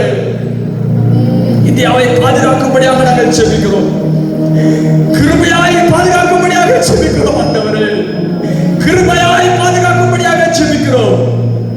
அன்றைக்கு கோரேசையும் எஸ்தரையும் தானியேலையும் ஒருத்தரையும் அனுப்பின தேவன் இன்றைக்கு எங்களுக்கு பெரிய தலைவர்களை எழுப்பி, ஆண்டவரே, சயின்டிஸ்டை எழுப்பி, இதுக்கான மருந்து கண்டுபிடிக்கிறவர்களை எழுப்பி, தலைவர்களை எழுப்பி, ஜனங்களை பாதுகாக்கிற கிருபைகளை தருவீராக. நன்றி இயேசுவே. உடைய கரத்தை நாங்கள் எதிர்நோக்கி காத்திருக்கிறோம். உடைய கரத்தை நாங்கள் பார்த்துக் கொண்டிருக்கிறோம் ஆண்டவரே. நிறைய காரியங்களை செய்யும்படியாக நாங்கள் ஜெபிக்கிறோம். உடைய நாமம் மகிமைப்படுவதாக, உடைய நாமம் மகிமைப்படுவதாக. எங்களை பாதுகாத்துக் கொள்ளும், காத்துக்கொள்ளும். உடைய கிருபை எப்பொழுதும் எங்களை சூழ்ந்திருக்கட்டும். எங்களை தாழ்த்தி உடைய கரத்தில் போடுகிறோம். இந்த நாமம் மகிமைப்படட்டும். இந்த இயேசு கிறிஸ்து மூலம் ஜெபிக்கிறோம் நல்ல பிதாவே. ஆமென், ஆமென். ஜெபம் பண்ணுகிறோம். கர்த்தர் எல்லா காரியங்களையும் நேர்த்தியாக செய்கிறேன். எங்களுக்கு தர வேண்டிய விடுதலை சம்பந்தமாக 70 ஆண்டுகள் 150 ஆண்டுகள் என்று சொல்லி முன்தினமே திட்டத்தை உருவாக்கியிருக்கிறேன். சிறையிலிருந்து செல்வதற்கு முன்னதாகவே விடுதலையை கர்த்தர் வாக்கு கொடுத்திருக்கிறேன். அதற்காக நன்றி சொல்கிறோம். ஆகவே என்னுடைய வாழ்க்கையிலே அனுமதிக்கப்பட்டிருக்கிற காரியங்கள் எல்லாவற்றையும் ஆண்டவரே மனதார நாங்கள் உடைய சமூகத்திலே விழுந்து கிடந்து ஜெபித்து கிருபைகளை பெற்றுக்கொள்ள அருள் செய்கிறார். உடைய அடையாளங்களையும் திட்டங்களையும் நாங்கள் புரிந்து கொள்வதற்கு உதவி செய்கிறார். ஆண்டவரே, இந்த கொரோனா காலத்தில் இந்த ஜனத்துக்கு மட்டுமாக நீ தந்த கிருபைக்காக ஸ்தோத்திரம் சொல்லுங்கள். புதிய பலனை ஒவ்வொரு நாளும் நோய் எதிர்ப்பு சக்தி நம்முடைய ஆவியிலும் ஆன்மாவிலும் சரீரத்திலும் இருக்க நாங்கள் விசேஷமாக ஜெபிக்கிறோம். அற்புதங்களை நீ செய்கிறோம். என் ஜனம் ஒருபோதும் வெட்கப்பட்டு போவதில்லை என்ற வார்த்தையை நாங்கள் பிடித்து கொண்டு சமூகத்திலே ஜெபிக்கின்றதாக அருட்சி. தூரமான பகுதிகளிலே ஆண்டவரே இருக்கிற ஒவ்வொருவருக்காக கொடுக்கிறார். அவளுக்கு செய்ய வேண்டிய காரியங்களை செய்யும். நல்ல ஆரோக்கியத்தை எல்லா நிலையிலும் பெற்ற மருத்துவமனையில் இருக்கிறவர்களுக்காக நான் ஜெபிக்கிறேன். மற்றொரு விடுதலை இந்தியா எங்கும் இருப்பதாக ஆக்சிஜனை கற்று நீர் உருவாக்கி இருக்கிறேன். அதை ஜனத்துக்கு அற்புதங்கள் நடைபெறும். ஜனங்கள் விடுவிக்கப்படுவார். நீங்கி போவதா? ஜனம் சுகித்து வாழ்வார்களா? சந்தோஷமாய் வாழ்வார்களா? கர்த்தர் உதவி செய்ய என்னுடைய பலவீனங்கள் அனைத்தையும் கர்த்தர் சரீரத்திலே உங்களுடைய சரீரத்திலே சிலுவையிலே சந்தித்து எங்களுக்காக மறுக்கிறேன்.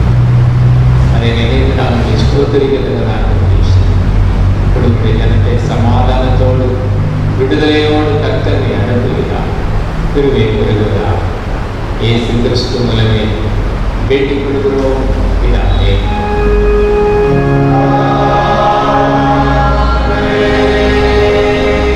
தேவனுடைய இரக்கமுள்ள கிருபைக்கும் பராமரிப்புக்கும் உங்களை ஒப்புவிக்கிறோம். கர்த்தர் உங்களை ஆசீர்வதித்து காத்து கிடவர். கர்த்தர் திருமுகத்தை உங்கள் பிரகாசிக்கப்படி உங்கள் மேல் கிருபையாயிருக்க கிடவர். கர்த்தர் திருமுகத்தை உங்களை பிரசன்னமாக்கி இப்பொழுது எப்பொழுது உங்களுக்கு சமாதானம் கட்டளையிட கடவர். பிதா குமாரன் பரிசுத்த ஆவியாகிய சர்வ வல்லமை பொருந்திய தேவனுடைய ஆசீர்வாதம் நம் அனைவரோடும் சதா